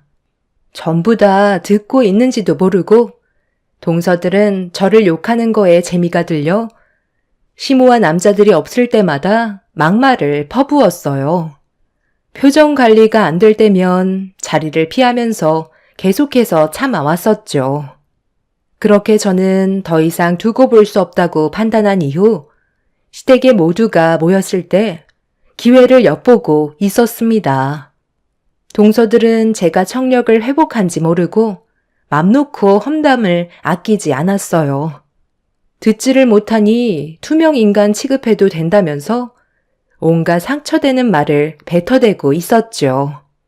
그렇게 묵묵히 동서들의 욕을 듣고 있던 그때 초인종이 울렸고 둘째 동서가 로비폰 앞에 있는 사람에게 누구냐고 물어보는 순간 제 이름인 최선희 씨를 부르자마자 저는 자리에서 일어났어요. 소파에 앉아있던 동서들은 일어난 저를 보며 무언가 느낌이 이상하다고 생각했는지 당황한 얼굴로 바라보고 있었습니다. 그리고 제가 현관 쪽으로 걸어가 문을 여는 모습을 보게 된 둘째 동서는 소파에 앉아있는 동서들에게 다가가 무슨 일이냐고 굳어진 목소리로 저를 바라보고 있었습니다. 제 이름으로 온 택배를 받아 거실 한가운데에 자리를 잡고 가족 모두를 불렀어요. 그동안 침묵을 지켰던 제가 입을 여는 순간 동서들은 파랗게 질린 얼굴로 당황하고 있었죠. 2층에서 대화를 나누던 남자들과 주방에 계시던 시모가 거실로 나오는 순간 저는 상자에 있던 물건을 꺼내 들었습니다. 그리고 제가 가지고 있던 녹음기를 연결시켜 재생시켰죠. 택배로 온 스피커에서 울려 퍼지는 동서들의 대화 내용은 귀에 담고 싶지 않을 만큼 충격적이었고 5분 만에 초토화가 되고 말았습니다. 어머님은 저런 기머거리가 뭐가 좋아서 맨날 저렇게 정성껏 챙겨주시는 거야? 우리는 아예 찬밥 신세네. 이렇게 모이는 것도 정말 지긋지긋해. 차라리 그때 뇌출혈로 세상 떠나셨으면 우리가 시댁에 올 일이 줄어들잖아. 형님까지 옆에서 거두니까 우리가 얼마나 귀찮아? 요즘 시대에 각자 살면 되는 거 아니야? 형님, 귀찮긴 해도 어머님 손맛은 좋잖아요. 반찬은 항상 무상으로 제공받으니 그걸로 만족해야죠. 저는 시댁에 오는 건 크게 신경 쓰지 않는데요. 저는 그이가 좀 마음에 안 들어요. 형제들 중에 그 사람이 제일 삐쩍 말랐잖아요. 처음에는 자상함에 이끌렸는데 같이 살다 보니까 남자 구실을 어찌나 못하던지 배터리가 금방 떨어진다니까요. 그동안 제가 만나온 남자들은 기본 1시간이 넘었었는데 저 사람은 10분도 못 넘긴다니까요. 그러면서 저한테 만족했냐고 물어보는데 얼마나 정 떨어지던지. 저 결혼 잘못한 것 같아요. 그래서 지금 이혼까지 고민 중이라니까요. 얼마 전에 친구들과 술 먹고 클럽에 간 적이 있었는데 저한테 접근한 남자가 있어서 몇 시간 함께 했던 적이 있었거든요. 그날 이후 저 사람은 거들떠 보기도 싫더라고요. 그래서 지금까지 아기를 안 가지고 있잖아요. 어머, 동서는 어쩜 나랑 똑같은 생각을 가지고 있는 거야? 이 집안 내력인가 봐. 우리 그이도 나를 만족시켜주지 못한다니까. 그래서 한 침대에 같이 눕지 않은 게 벌써 몇 달이나 됐어. 나도 풀고 싶으면 밖에 나가서 몰래 풀고 오면 되니까. 저 인간이 이제 남자로 보이지도 않더라고. 나는 애가 있으니 그냥 이대로 살아야지. 형님, 이런 대화 큰형님 앞에서 해도 되는 거예요? 괜히 듣고 있을까봐 좀 걱정되기는 하는데 정말 괜찮겠죠? 꼭 저희 말을 귀 기울이는 것 같아서요. 정력이 회복되려면 한 달 이상 걸린다고 그랬잖아. 아직 2주밖에 안 지났는데 귀가 정상적으로 돌아왔겠어? 저 표정을 봐봐. 멍 때리고 있잖아. 귀가 들렸으면 저러고 있겠냐고. 한바탕 난리가 났지. 나도 요즘에 봄을 타는지 많이 외롭던데. 혹시 괜찮은 남자 있어? 나도 오래간만에 연애 좀 해보자. 그럼 제가 최근에 만나고 있는 남자가 주변에 꽤 괜찮은 사람들이 많은 것 같은데 우리 조만간 5대5 데이트 한번 하는 게 어때요? 괜찮을 것 같죠? 스피커에서 울려 퍼지는 동서들의 대화에 집안은 아수라장이 되고 말았어요. 서방님들은 사색이 된 얼굴로 동서들을 바라보고 있었습니다. 둘째 동서가 저를 밀치면서 스피커에 연결되어 있던 녹음기를 뺏어 던져 버렸고 뭐 하는 짓이냐고 화를 내자 제 가방에 있던 사진들을 둘째 동서의 얼굴에 던져 버렸습니다. 막내 동서가 주선한 비밀 데이트에 동서들은 외간 남자와 즐기고 있었고 증거물들이 바닥에 떨어지자 동서들은 곧바로 무릎 꿇고 손이 발이 되도록 빌기 시작했어요. 하지만 동서들의 되돌릴 수 없는 말과 행동들은 더 이상 용서를 받을 수 없었습니다. 끼리끼리 논다고 성격들도 비슷해서 사고 한번 칠 줄 알았는데 상상 이상으로 동서들은 상당히 질이 떨어졌었고 시댁 집안을 완전 무시하고 있었죠. 시모가 세상 떠났으면 좋겠다는 말에 충격을 받은 남편은 이성을 잃어버렸고 순식간에 집안은 쑥대밭이 되고 말았죠. 그날 이후 5 동서들은 현재 상간소송으로 법적인 절차에 들어간 상태입니다. 귀가 안 들린다고 제 앞에서 거침없이 비밀 얘기까지 했다가 돌이킬 수 없는 결과를 맞이하게 된 거였죠. 하나도 정상인 여자가 없다는 게 참 안타깝기만 합니다. 다들 외간 남자를 만나 즐겼다는 거에 서방님들은 엄청난 충격을 받은 상태로 정상적인 생활도 힘들어하고 있어요. 다들 이혼하겠다는 분위기지만 아이들도 있어서 앞으로 어떻게 될지는 좀 더 지켜봐야 할 것 같습니다. 시부모님께서는 동서들을 절대로 받아줄 수 없다고 못을 박은 상태입니다. 자신들의 행동들이 결국 회사에까지 소문이 퍼져 현재 회사 생활에도 지장이 있는 것 같아요. 한번 금이 간 인생은 시간이 지날수록 점점 무너지게 되겠죠. 잘 지내려고 노력했었는데 이런 결과가 와서 참 안타깝기만 합니다.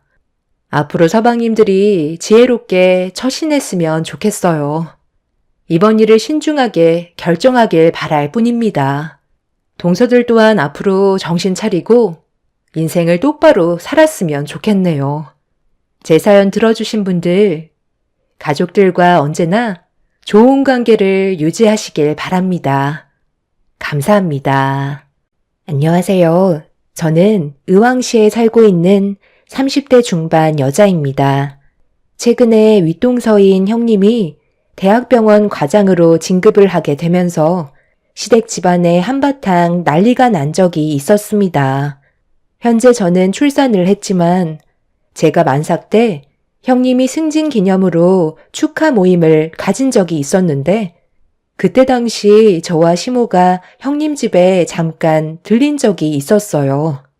산부인과에서 검사를 받고 집으로 돌아가기 전에 시모가 형님이 집에 있다는 말에 잠깐 얼굴 좀 보자고 하길래 무거운 몸을 이끌며 시모를 뒤따라가게 되었던 거죠.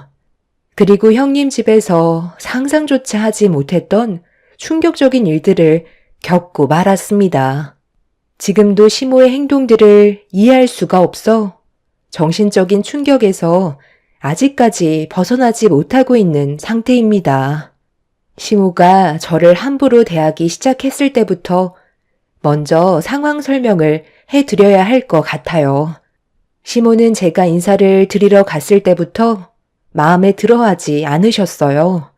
하지만 남편이 저를 진심으로 사랑하고 있다는 걸 계속해서 보여주며 설득을 하자 시모는 마지못해 결혼을 허락해 주셨죠.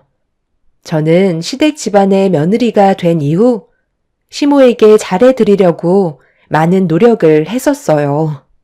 하지만 시모와의 거리는 좀처럼 가까워지지 않았고 오히려 저를 더욱더 멀리하고 계셨어요. 이런 생활들이 많이 답답했던 저는 시모와 단둘이 있었을 때 제 속마음을 꺼내게 되었었죠. 어머님, 제가 마음에 들지 않는다는 거 잘 알고 있는데요. 그래도 저희 결혼까지 했으니 좋게 생각해 주시면 안 될까요? 한 번이라도 마음을 열어주시면 좋겠어요. 내가 왜 그런 쓸데없는 짓을 해야 되는 거니? 나는 애초부터 네가 인사 왔을 때 마음에 들지 않는다고 했었는데 내 아들이 하도 네가 아니면 다른 여자와는 결혼을 하지 않겠다고 난리를 치는 바람에 어쩔 수 없이 허락해 준 거다. 내 아들 평생 동안 노총각으로 지내는 것보다는 나을 것 같아서 결정한 거니? 당연히 좋은 말이 나갈 수 없는 거고 내가 너를 좋게 볼 수도 없는 거지. 집안이 좋은 것도 아니고 그렇다고 네가 능력이 있는 것도 아닌데 굳이 마음을 받아줄 이유가 없잖아. 큰 며느리 봐봐라. 대학병원에서 의사로 활동하고 있고 집안도 좋아서 어디 하나 빠질 게 없잖니? 그런데 너는 구멍가게 같은 작은 회사에서 겨우 200원짜리 월급 받는데 내 속이 안 뒤집어지겠어? 너 같은 게 어디가 좋다고 매달릴 정도로 따라다닌 건지 나는 내 아들을 아직까지도 이해할 수가 없다. 그래서 너 얼굴만 보면 짜증이 올라오고 화가 나는데 어떻게 마음을 열고 며느리로 받아줄 수가 있겠니? 노력 같은 거 해봤자 소용없다. 시모는 저를 며느리로 받아들여줄 생각이 조금도 없어 보였어요. 정말 많이 노력을 해왔었지만 아무것도 달라진 게 없다는 거에 눈시울이 붉어지고 말았었죠. 시모와 대화를 나누는 사이 형님의 목소리가 거실에서 들려왔어요. 시모는 시댁에 도착한 형님의 목소리가 들리자마자 곧장 방문을 열며 밖으로 나가셨고 세상 따뜻한 말투로 형님을 반겨주셨습니다. 그런 모습을 보게 되니 저도 모르게 서운한 감정을 컨트롤하지 못하게 되자 결국 눈물이 터져 나왔고 흐느끼는 목소리에 형님이 방 안에 있던 저를 빤히 쳐다보았어요. 시모는 신경 쓰지 말라면서 하루 이틀 그러는 것도 아니라고 저에게 상처되는 말을 늘어 놓으셨죠. 그런데 시댁에 막 들어온 형님이 저와 잠깐 대화 좀 하겠다며 방으로 들어오더니 시모가 들어오지 못하게 문을 잠갔어요. 그리고 제 두 손을 잡더니 한참 동안 눈물을 흘리고 있는 저를 바라보았습니다. 눈빛으로 저에게 무슨 말을 하려는지 알 수 있었고 결국 저는 차갑게 대했던 시모 때문에 오열을 하고 말았죠. 동서가 노력하고 있는 거 가족들 전부 다 알고 있어. 그런데 그렇게까지 할 필요 없어. 이 문제는 시간이 필요한 거야. 동서가 아무리 발버둥 쳐봤자 어머님이 동서를 며느리로 받아주지 않는다면 달라지는 건 아무것도 없거든. 그러니까 처음부터 너무 애쓰려 하지 않아도 돼. 나도 처음에 동서처럼 똑같은 대우 받았었어. 나보다 더 좋은 집안의 며느리를 원하셨던 거지. 나는 동서처럼 어머님한테 너무 잘해드리려 애쓰지 않았어. 내가 아무리 애써봤자 달라지는 게 없다는 걸 알고 있었기 때문에 해야 될 도리만 하고 그 이상 다가가지 않았거든. 그러다 보니 어느새 어머님이 나한테 가까이 오시더라고. 내 말이 무슨 뜻인지 알겠지? 마음의 여유를 가지고 너무 조급해 하지 마. 급하게 가려다 보면 결국 체하게 되는 거야. 내가 봤을 때 동서는 지금 잘하고 있어. 그러니까 어머님이 상처되는 말을 해도 그냥 한기로 흘려보내. 신경 쓰지 마. 동서가 할 일만 하면 되는 거야. 너무 가까워지려 해봤자 피곤한 일만 더 생길 뿐이라고.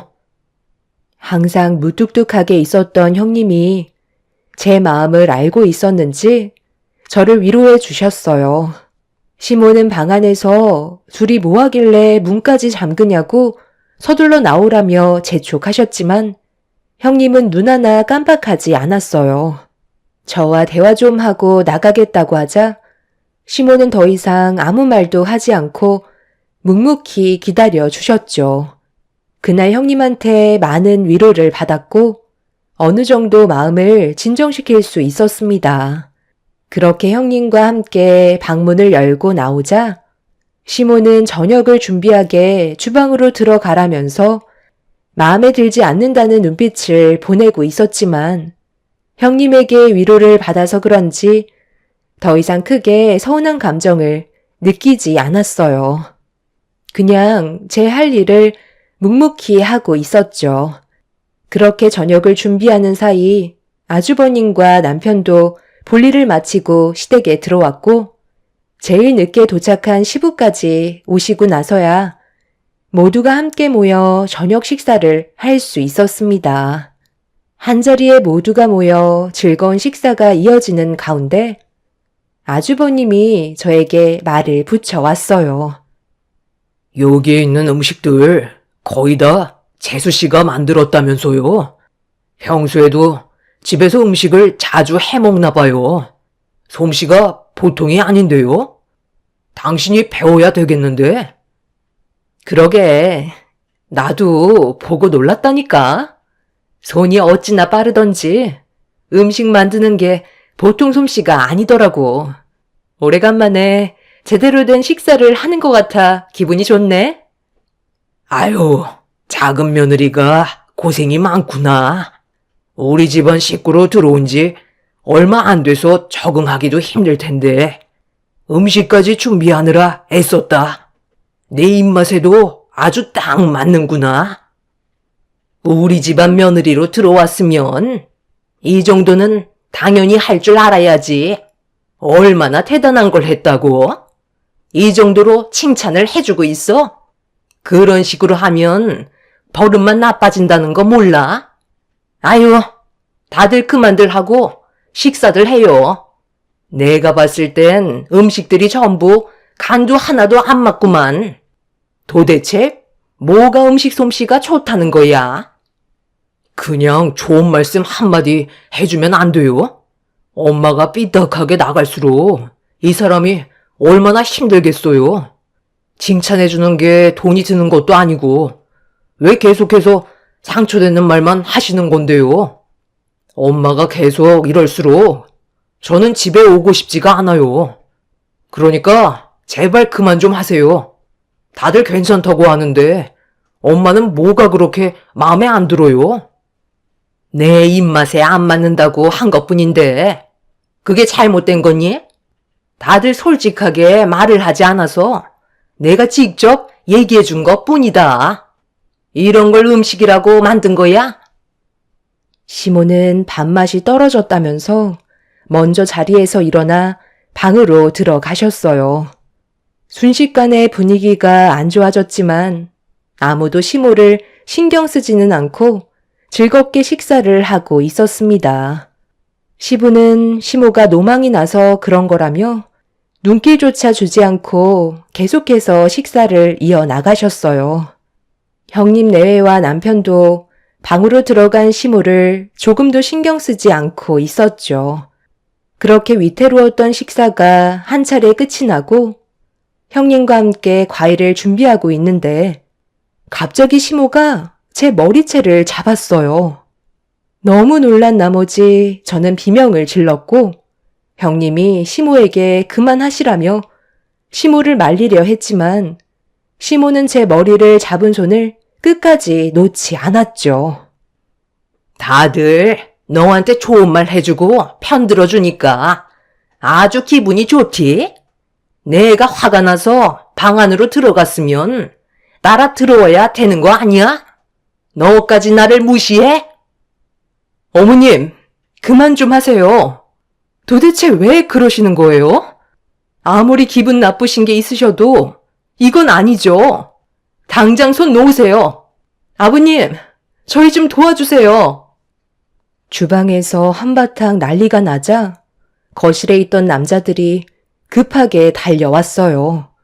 시모가 저와 엉켜있는 모습을 보고 경악을 한 남편과 시부는 급하게 시모와 저를 떨어뜨려 놓았고 시모는 저에게 버릇이 없다며 쉬지 않고 막말을 쏟아내셨어요.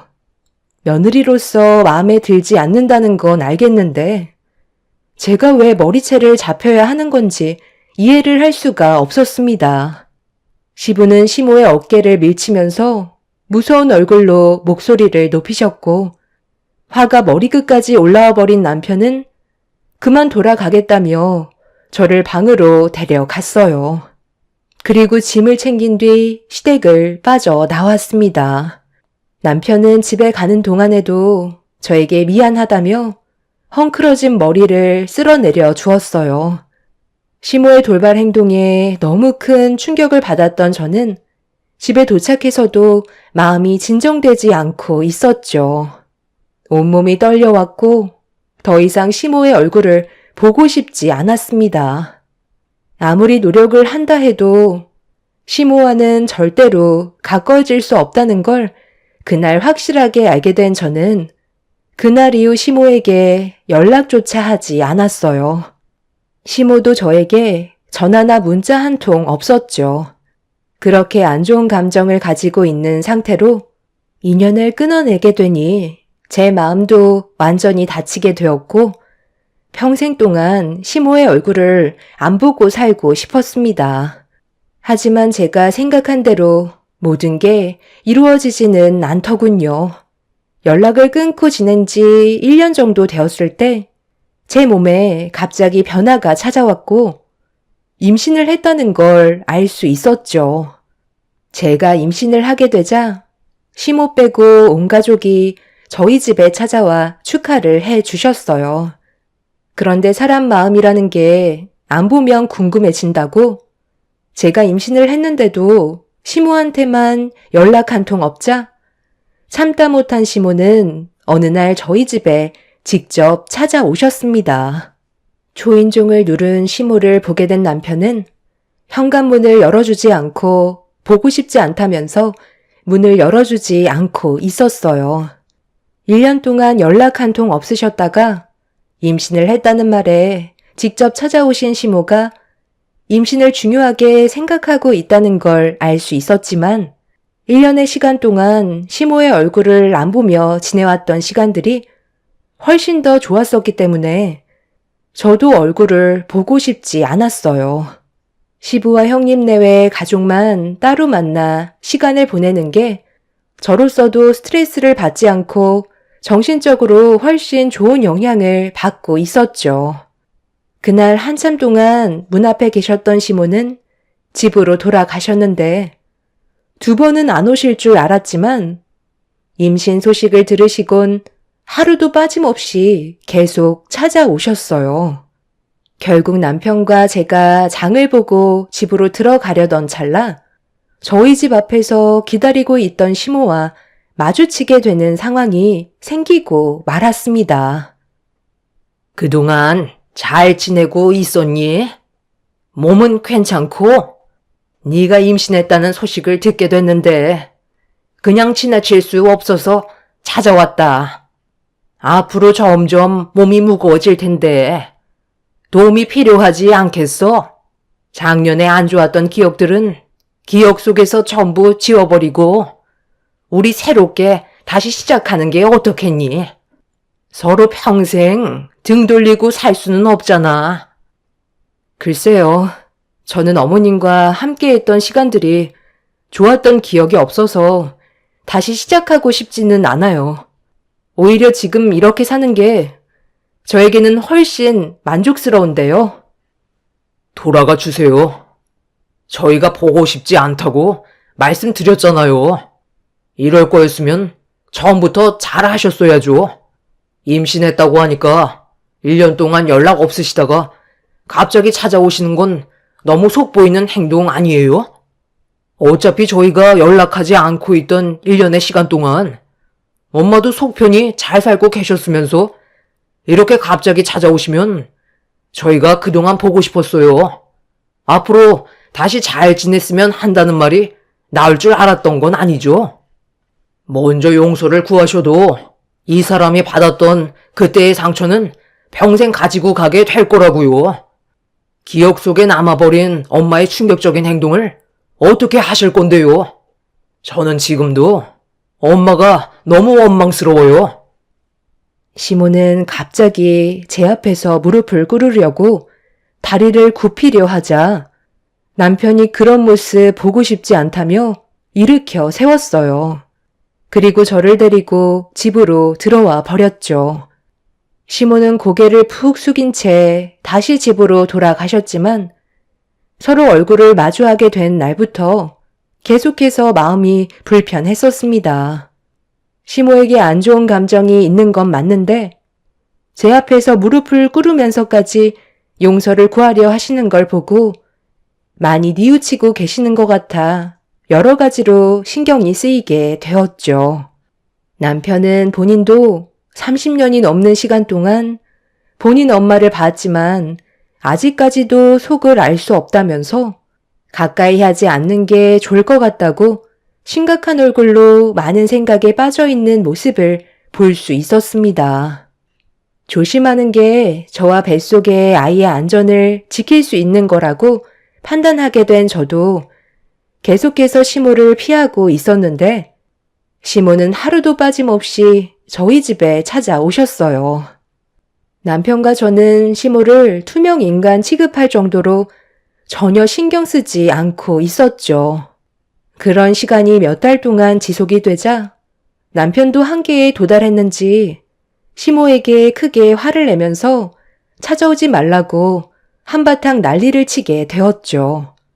엎질러진 물은 주워 담을 수 없다면서 시모의 얼굴을 보고 싶어 하지 않았습니다. 내가 그때는 정말 미안했다. 엄마는 네가 좀 더 능력이 좋은 여자를 만나길 원했었어. 너희 형 봐봐라. 의사 아내 얻어서 지금 잘 지내고 있잖아. 처음에 큰 며느리가 의사인데도 만족을 못해서 작은 며느리에게 더 큰 기대를 했었는데 그래서 너는 더 능력 좋은 여자 만나길 간절히 원했었는데 일반 회사에 다니는 여자를 데려오면 내가 기대하고 있던 며느리감이 아니라 얼마나 서운했겠니? 엄마 입장도 생각을 해줘야지. 너를 지금까지 힘들게 키워줬고 공무원까지 만들어줬는데 능력 좋은 여자가 아닌 작은 회사에 다니는 여자를 데려오면 얼마나 속상하겠어. 그래서 며느리로 받아들이고 싶지 않았고 행동 하나하나 마음에 들지 않았던 거다. 며느리가 마음에 들지 않으니 계속해서 불만이 쌓이게 되었던 거고 내 아들을 뺏어간 며느리가 갑자기 너무 싫게 느껴져서 나도 모르게 욱하는 바람에 머리채를 잡았던 것 같다. 내가 솔직하게 얘기하는 이유는 그때는 그런 감정을 가지고 있었지만 1년 동안 너희들과 연락을 하지 않고 지내다 보니 많은 생각을 하게 되더라고. 내가 너무 잘못을 했다는 걸 뒤늦게 깨달을 수 있었던 거지. 그래서 너희들한테 용서를 구하려고 기회를 엿보고 있었는데 며느리가 임신을 했다는 말에 이번이 기회일 것 같아 찾아오게 된 거다. 나에 대한 원망이 크다는 거 잘 알고 있지만 잘못을 바로잡아줄 기회를 줄 순 없겠니? 사람은 누구나 한 번쯤은 잘못된 판단과 실수를 하잖아. 우리가 남도 아니고 한 가족인데 좀 더 넓은 마음으로 이해해주면 안 되겠니? 너희랑 다시 좋은 관계로 시작하고 싶지 않았다면 매일 찾아오지도 않았겠지. 시모의 말에 남편과 저는 침묵을 유지했어요. 무슨 말을 해야 될지 몰랐습니다. 시모는 그동안 속으로 담아두고 있었던 것들을 솔직하게 털어놓으면서 저에게 했던 잘못된 행동들에 대해 진심으로 뉘우치는 모습을 보여주고 있었지만 한 번 상처받은 마음은 쉽게 열리지 않았었죠. 그렇게 어느 정도 시간이 흐르는 동안 끊임없이 저희 부부에게 손을 내미시는 시모의 변함없는 행동에 결국 조금씩 마음이 열리게 되었고 1년이 지난 뒤에야 저희는 다시 시댁에서 가족 모두가 모여 식사를 할 수 있게 되었어요. 시모가 예전과 달라진 모습을 보여주자 시댁 집안의 분위기는 한층 밝아졌고 앞으로도 꾸준하게 한결같은 모습으로 저를 대해주셨으면 좋겠다는 생각을 가지면서 시모와의 관계를 다시 회복하게 되었죠.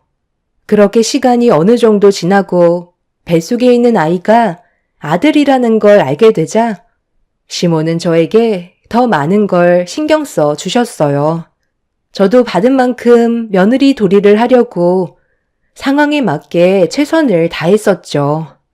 시모와 웃으면서 대화를 할 수 있다는 것만도 저에게는 너무나 큰 행복이었습니다. 그런데 이 모든 건 저만의 착각이었다는 걸 뒤늦게 알 수 있었던 하나의 사건이 터지고 말았어요. 지금도 그때의 기억을 떠올리면 온몸이 떨릴 정도로 엄청난 충격을 안겨 주었었죠. 출산이 얼마 남지 않은 상태인 만삭 때 아이의 건강 상태를 확인하려고 시모와 함께 산부인과에 들렸었는데 집으로 들어가려고 택시를 타려던 찰나 전화 통화를 하시던 시모가 형님 집 근처에 온 김에 잠깐 들리자는 말을 꺼내셨어요. 형님이 최근에 대학병원 과장으로 승진이 돼서 축하 모임이 있다는 걸 듣긴 했었는데 저희가 가는 건 오히려 도움이 될 것 같지 않았었죠. 그래서 머뭇거리고 있었는데 시모는 그런 저를 보며 잠깐 얼굴만 보고 돌아갈 거라며 저를 데리고 형님 집으로 향했습니다. 그렇게 형님 집에 도착을 하자 아주버님이 먼저 달려 나오셨어요. 주말에 시댁에 갈 건데 뭐하러 왔냐고 웃으면서 저와 시모를 반겨주셨죠. 여기까지는 정말 괜찮았습니다. 형님 지인분들이 정원 마당에서 식사를 즐기고 있었고 만삭인 저를 보며 반갑게 인사를 해주고 있었어요. 시모는 형님한테 다가가더니 일손 좀 도우러 왔다면서 과장으로 승진한 거 축하한다며 손을 잡아 주셨죠. 시모는 테이블을 한번 훑어 보시더니 부족한 접시에 비어있는 음식들을 확인하더니 저를 주방으로 데려갔어요. 우리 큰며느리가 이 많은 걸 혼자서 준비하느라 얼마나 힘들었겠니? 내 큰아들 앞치마 두른 거 봤지? 일손이 부족할 것 같아 걱정했는데 내가 예상한 대로 딱 들어맞았네. 너는 여기에서 내가 달라는 음식만 내어주면 된다. 식사는 거의 끝난 것 같아 보이니까 일단 접시에 음식들을 조금씩만 담아봐라. 아유, 왜 이렇게 느려 터진 거야? 빨리 좀 움직이라니까. 배도 별로 부르지 않았으면서 엄청 힘든 척 하는데 나 때는 말이야. 이런 건 아무것도 아니었었어. 아, 그게 아니라요. 아까 산부인과에 나올 때부터 배뭉침이 있었거든요. 시간 좀 지나면 괜찮아질 줄 알았는데 오래 걸어서 그런지 배뭉침이 오래 가네요. 그게 운동 부족이야. 맨날 집에만 처박혀 있으니까 배뭉침이 오래 가는 거지. 어차피 이번 주가 출산 예정일이잖아. 출산 운동한다 생각해. 시모는 형님 집에 들어서는 순간부터 저는 안중에도 없었어요. 제가 만삭인 걸 잊으셨는지 1년 전에 저를 막대하셨던 행동들이 점점 보이기 시작했고 난감한 상황에서 배뭉침을 참아가며 시모의 지시에 따라 주방에 서서 음식을 내어 드렸습니다. 앞치마를 두른 아주버님이 주방으로 들어오더니 제가 식은땀을 흘리는 걸 보고 왜 주방에 있냐며 깜짝 놀라셨어요.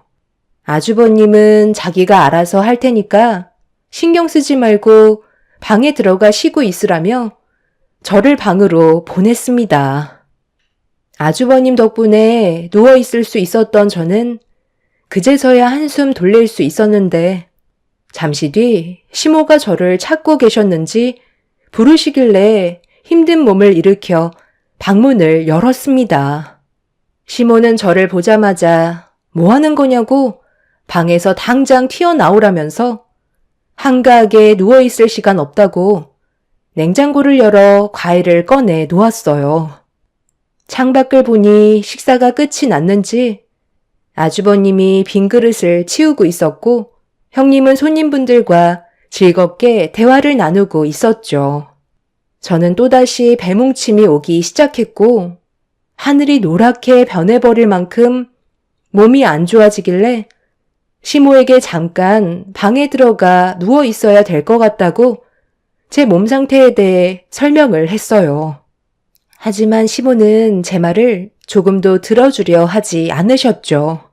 오히려 손에 과도를 지어 주시더니 서둘러 과일을 깎으라며 재촉하셨습니다. 거친 숨을 내쉬면서 과일을 깎고 있는 사이 시모가 먼저 준비된 후식을 가지고 마당으로 나가셨어요. 그리고 그 사이 아주버님이 빈 접시들을 들고 주방으로 들어오셨죠. 제가 과일을 깎고 있는 모습을 본 아주버님은 왜 또 나왔냐면서 저를 방으로 들여 보냈습니다. 절대 나오지 말라며 안색이 안 좋으니 충분한 휴식을 취해야 될 것 같다고 저를 걱정해 주셨죠. 저도 이미 서 있을 정도로 몸이 좋은 건 아니라서 다시 침대에 누웠는데 그 사이 또다시 시모가 들어오셨고 제가 방에 들어가 누워 있는 걸 보시곤 당장 나오라며 화를 내셨어요. 저는 한계에 도달한 상태라 시모에게 몸이 많이 안 좋아서 잠깐 휴식을 취해야 될 것 같아 누워있으면 안 되겠냐고 말씀드리자 시모는 중요한 사람들이 모인 자리인데 누워있을 시간이 있냐며 오히려 더 큰 목소리로 저에게 화를 내셨어요. 만삭인 저는 이미 안중에도 없었죠. 배가 너무 많이 나와서 힘들다고 재차 말씀드렸지만 시모는 저를 일으켜 세웠습니다. 그리고 밖으로 나가 뭐가 필요한지 확인해보고 오라며 시모는 누군가에게 전화가 왔는지 급하게 다른 방으로 들어가셨어요. 어쩔 수 없이 마당으로 나가서 형님한테 다가가 뭐가 필요한 게 있는지 여쭤보니 형님은 만삭인 몸으로 왜 나왔냐며 들어가서 쉬라고 했지만 괜히 또 들어갔다가 시모에게 한 소리 듣게 될 것 같아 조금씩 움직이는 건 괜찮을 것 같다고 필요한 거 있으면 말씀하시라고 얘기했어요. 형님은 아주버님은 어디 갔냐고 물어보시길래 잘 모르겠다고 하자 형님은 나중에 아주버님 오면 그때 부탁하면 된다고 제가 들어가서 쉬길 원했어요. 그리고 그 사이 아주버님이 쟁반에 커피를 타서 들고 오셨습니다. 저는 걸어오시는 아주버님을 보고 제가 조금이라도 도와드리려고 커피가 올라가져 있는 쟁반을 건네받은 뒤 형님의 지인분들께 커피를 나눠 드렸어요. 형님 내외는 제가 불편했는지 들어가서 쉬는 게 도와주는 거라고 들고 있던 쟁반을 다시 가져갔는데 그 순간 시모가 마당으로 나오셨습니다. 그리곤 어떤 상황인지 한번 훑어보시더니 갑자기 저를 끌고 집 안으로 들어가셨어요. 시모의 얼굴은 화가 잔뜩 올라온 상태였고 저한테 왜 화가 나셨는지 이해할 수가 없었습니다. 제가 아무 말 하지 않고 가만히 서 있자 몸을 돌린 시모는 갑자기 제 뺨에 손을 올리시더니 마당에 앉아있는 사람들이 저와 같은 수준으로 보이냐면서 믹스커피를 내어줬다고 흥분을 가라앉히지 못하셨어요. 순식간에 일어난 일이라 너무 놀란 저는 얼얼해진 뺨을 어루만지면서 시모를 바라보고 있었는데 어디서 노려보냐며 다시 한번 손을 올리려 하고 있었어요. 어머니, 지금 뭐 하시는 거예요? 혹시나 해서 따라와 봤는데 재수 씨한테 무슨 짓을 저지른 거죠? 왜 재수 씨가 얼굴을 만지고 있는 건데요? 아니, 얘가 글쎄 저기에 앉아있는 손님들한테 믹스 커피를 내어줬지 뭐냐? 지랑 같은 사람인 줄 아는지 며느리가 괘씸해서 한 대 지어 박았다.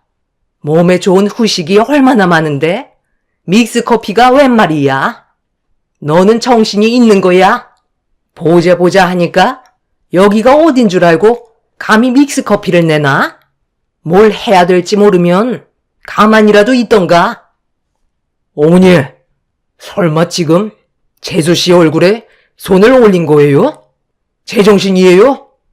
앞뒤 상황 알지도 못하시면서 무작정 손부터 올리시면 어떡해요? 제가 믹스커피 타서 가지고 간 거예요. 손님들이 원해서 믹스커피 타서 가지고 간 거라고요. 재수 씨는 옆에서 조금이라도 도와주려고 했던 건데 잘 알지도 못하면서 무작정 일부터 저지르면 어쩌자는 거예요? 당장 재수 씨한테 사과하세요.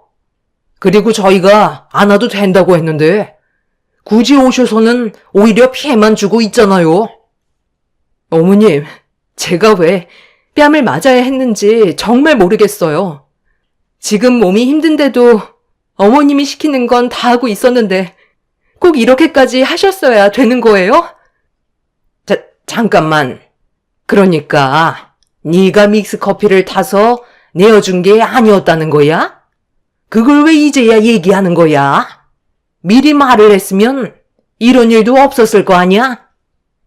너무 놀라 버렸는지 저는 아랫배에 통증이 오기 시작했고 뒤이어 양수까지 터지게 되면서 저는 그 자리에 주저앉아 버렸습니다. 아주버님은 급하게 형님을 불러 도움을 요청했어요. 시모는 뒤늦게 본인이 잘못을 저질렀다는 걸 알곤 손을 떨면서 저에게 미안하다는 말을 하려 했지만 이미 돌이킬 수 없는 상황까지 오고 말았죠. 제가 점점 고통스러워하자 형님은 곧장 119에 신고를 했고 도움을 요청한 뒤 제 몸을 살펴주었습니다. 그런데 형님이 제 뺨에 손바닥 자국을 보고 어떻게 된 거냐며 아주버님한테 물어보려는 순간 시모가 아주버님 입을 틀어 막았어요. 절대로 말하지 말라며 아주버님을 말리다가 두 분이 실랑이를 하며 시모를 뿌리친 아주버님 손이 시모의 뺨과 머리 쪽을 올려치고 말았습니다.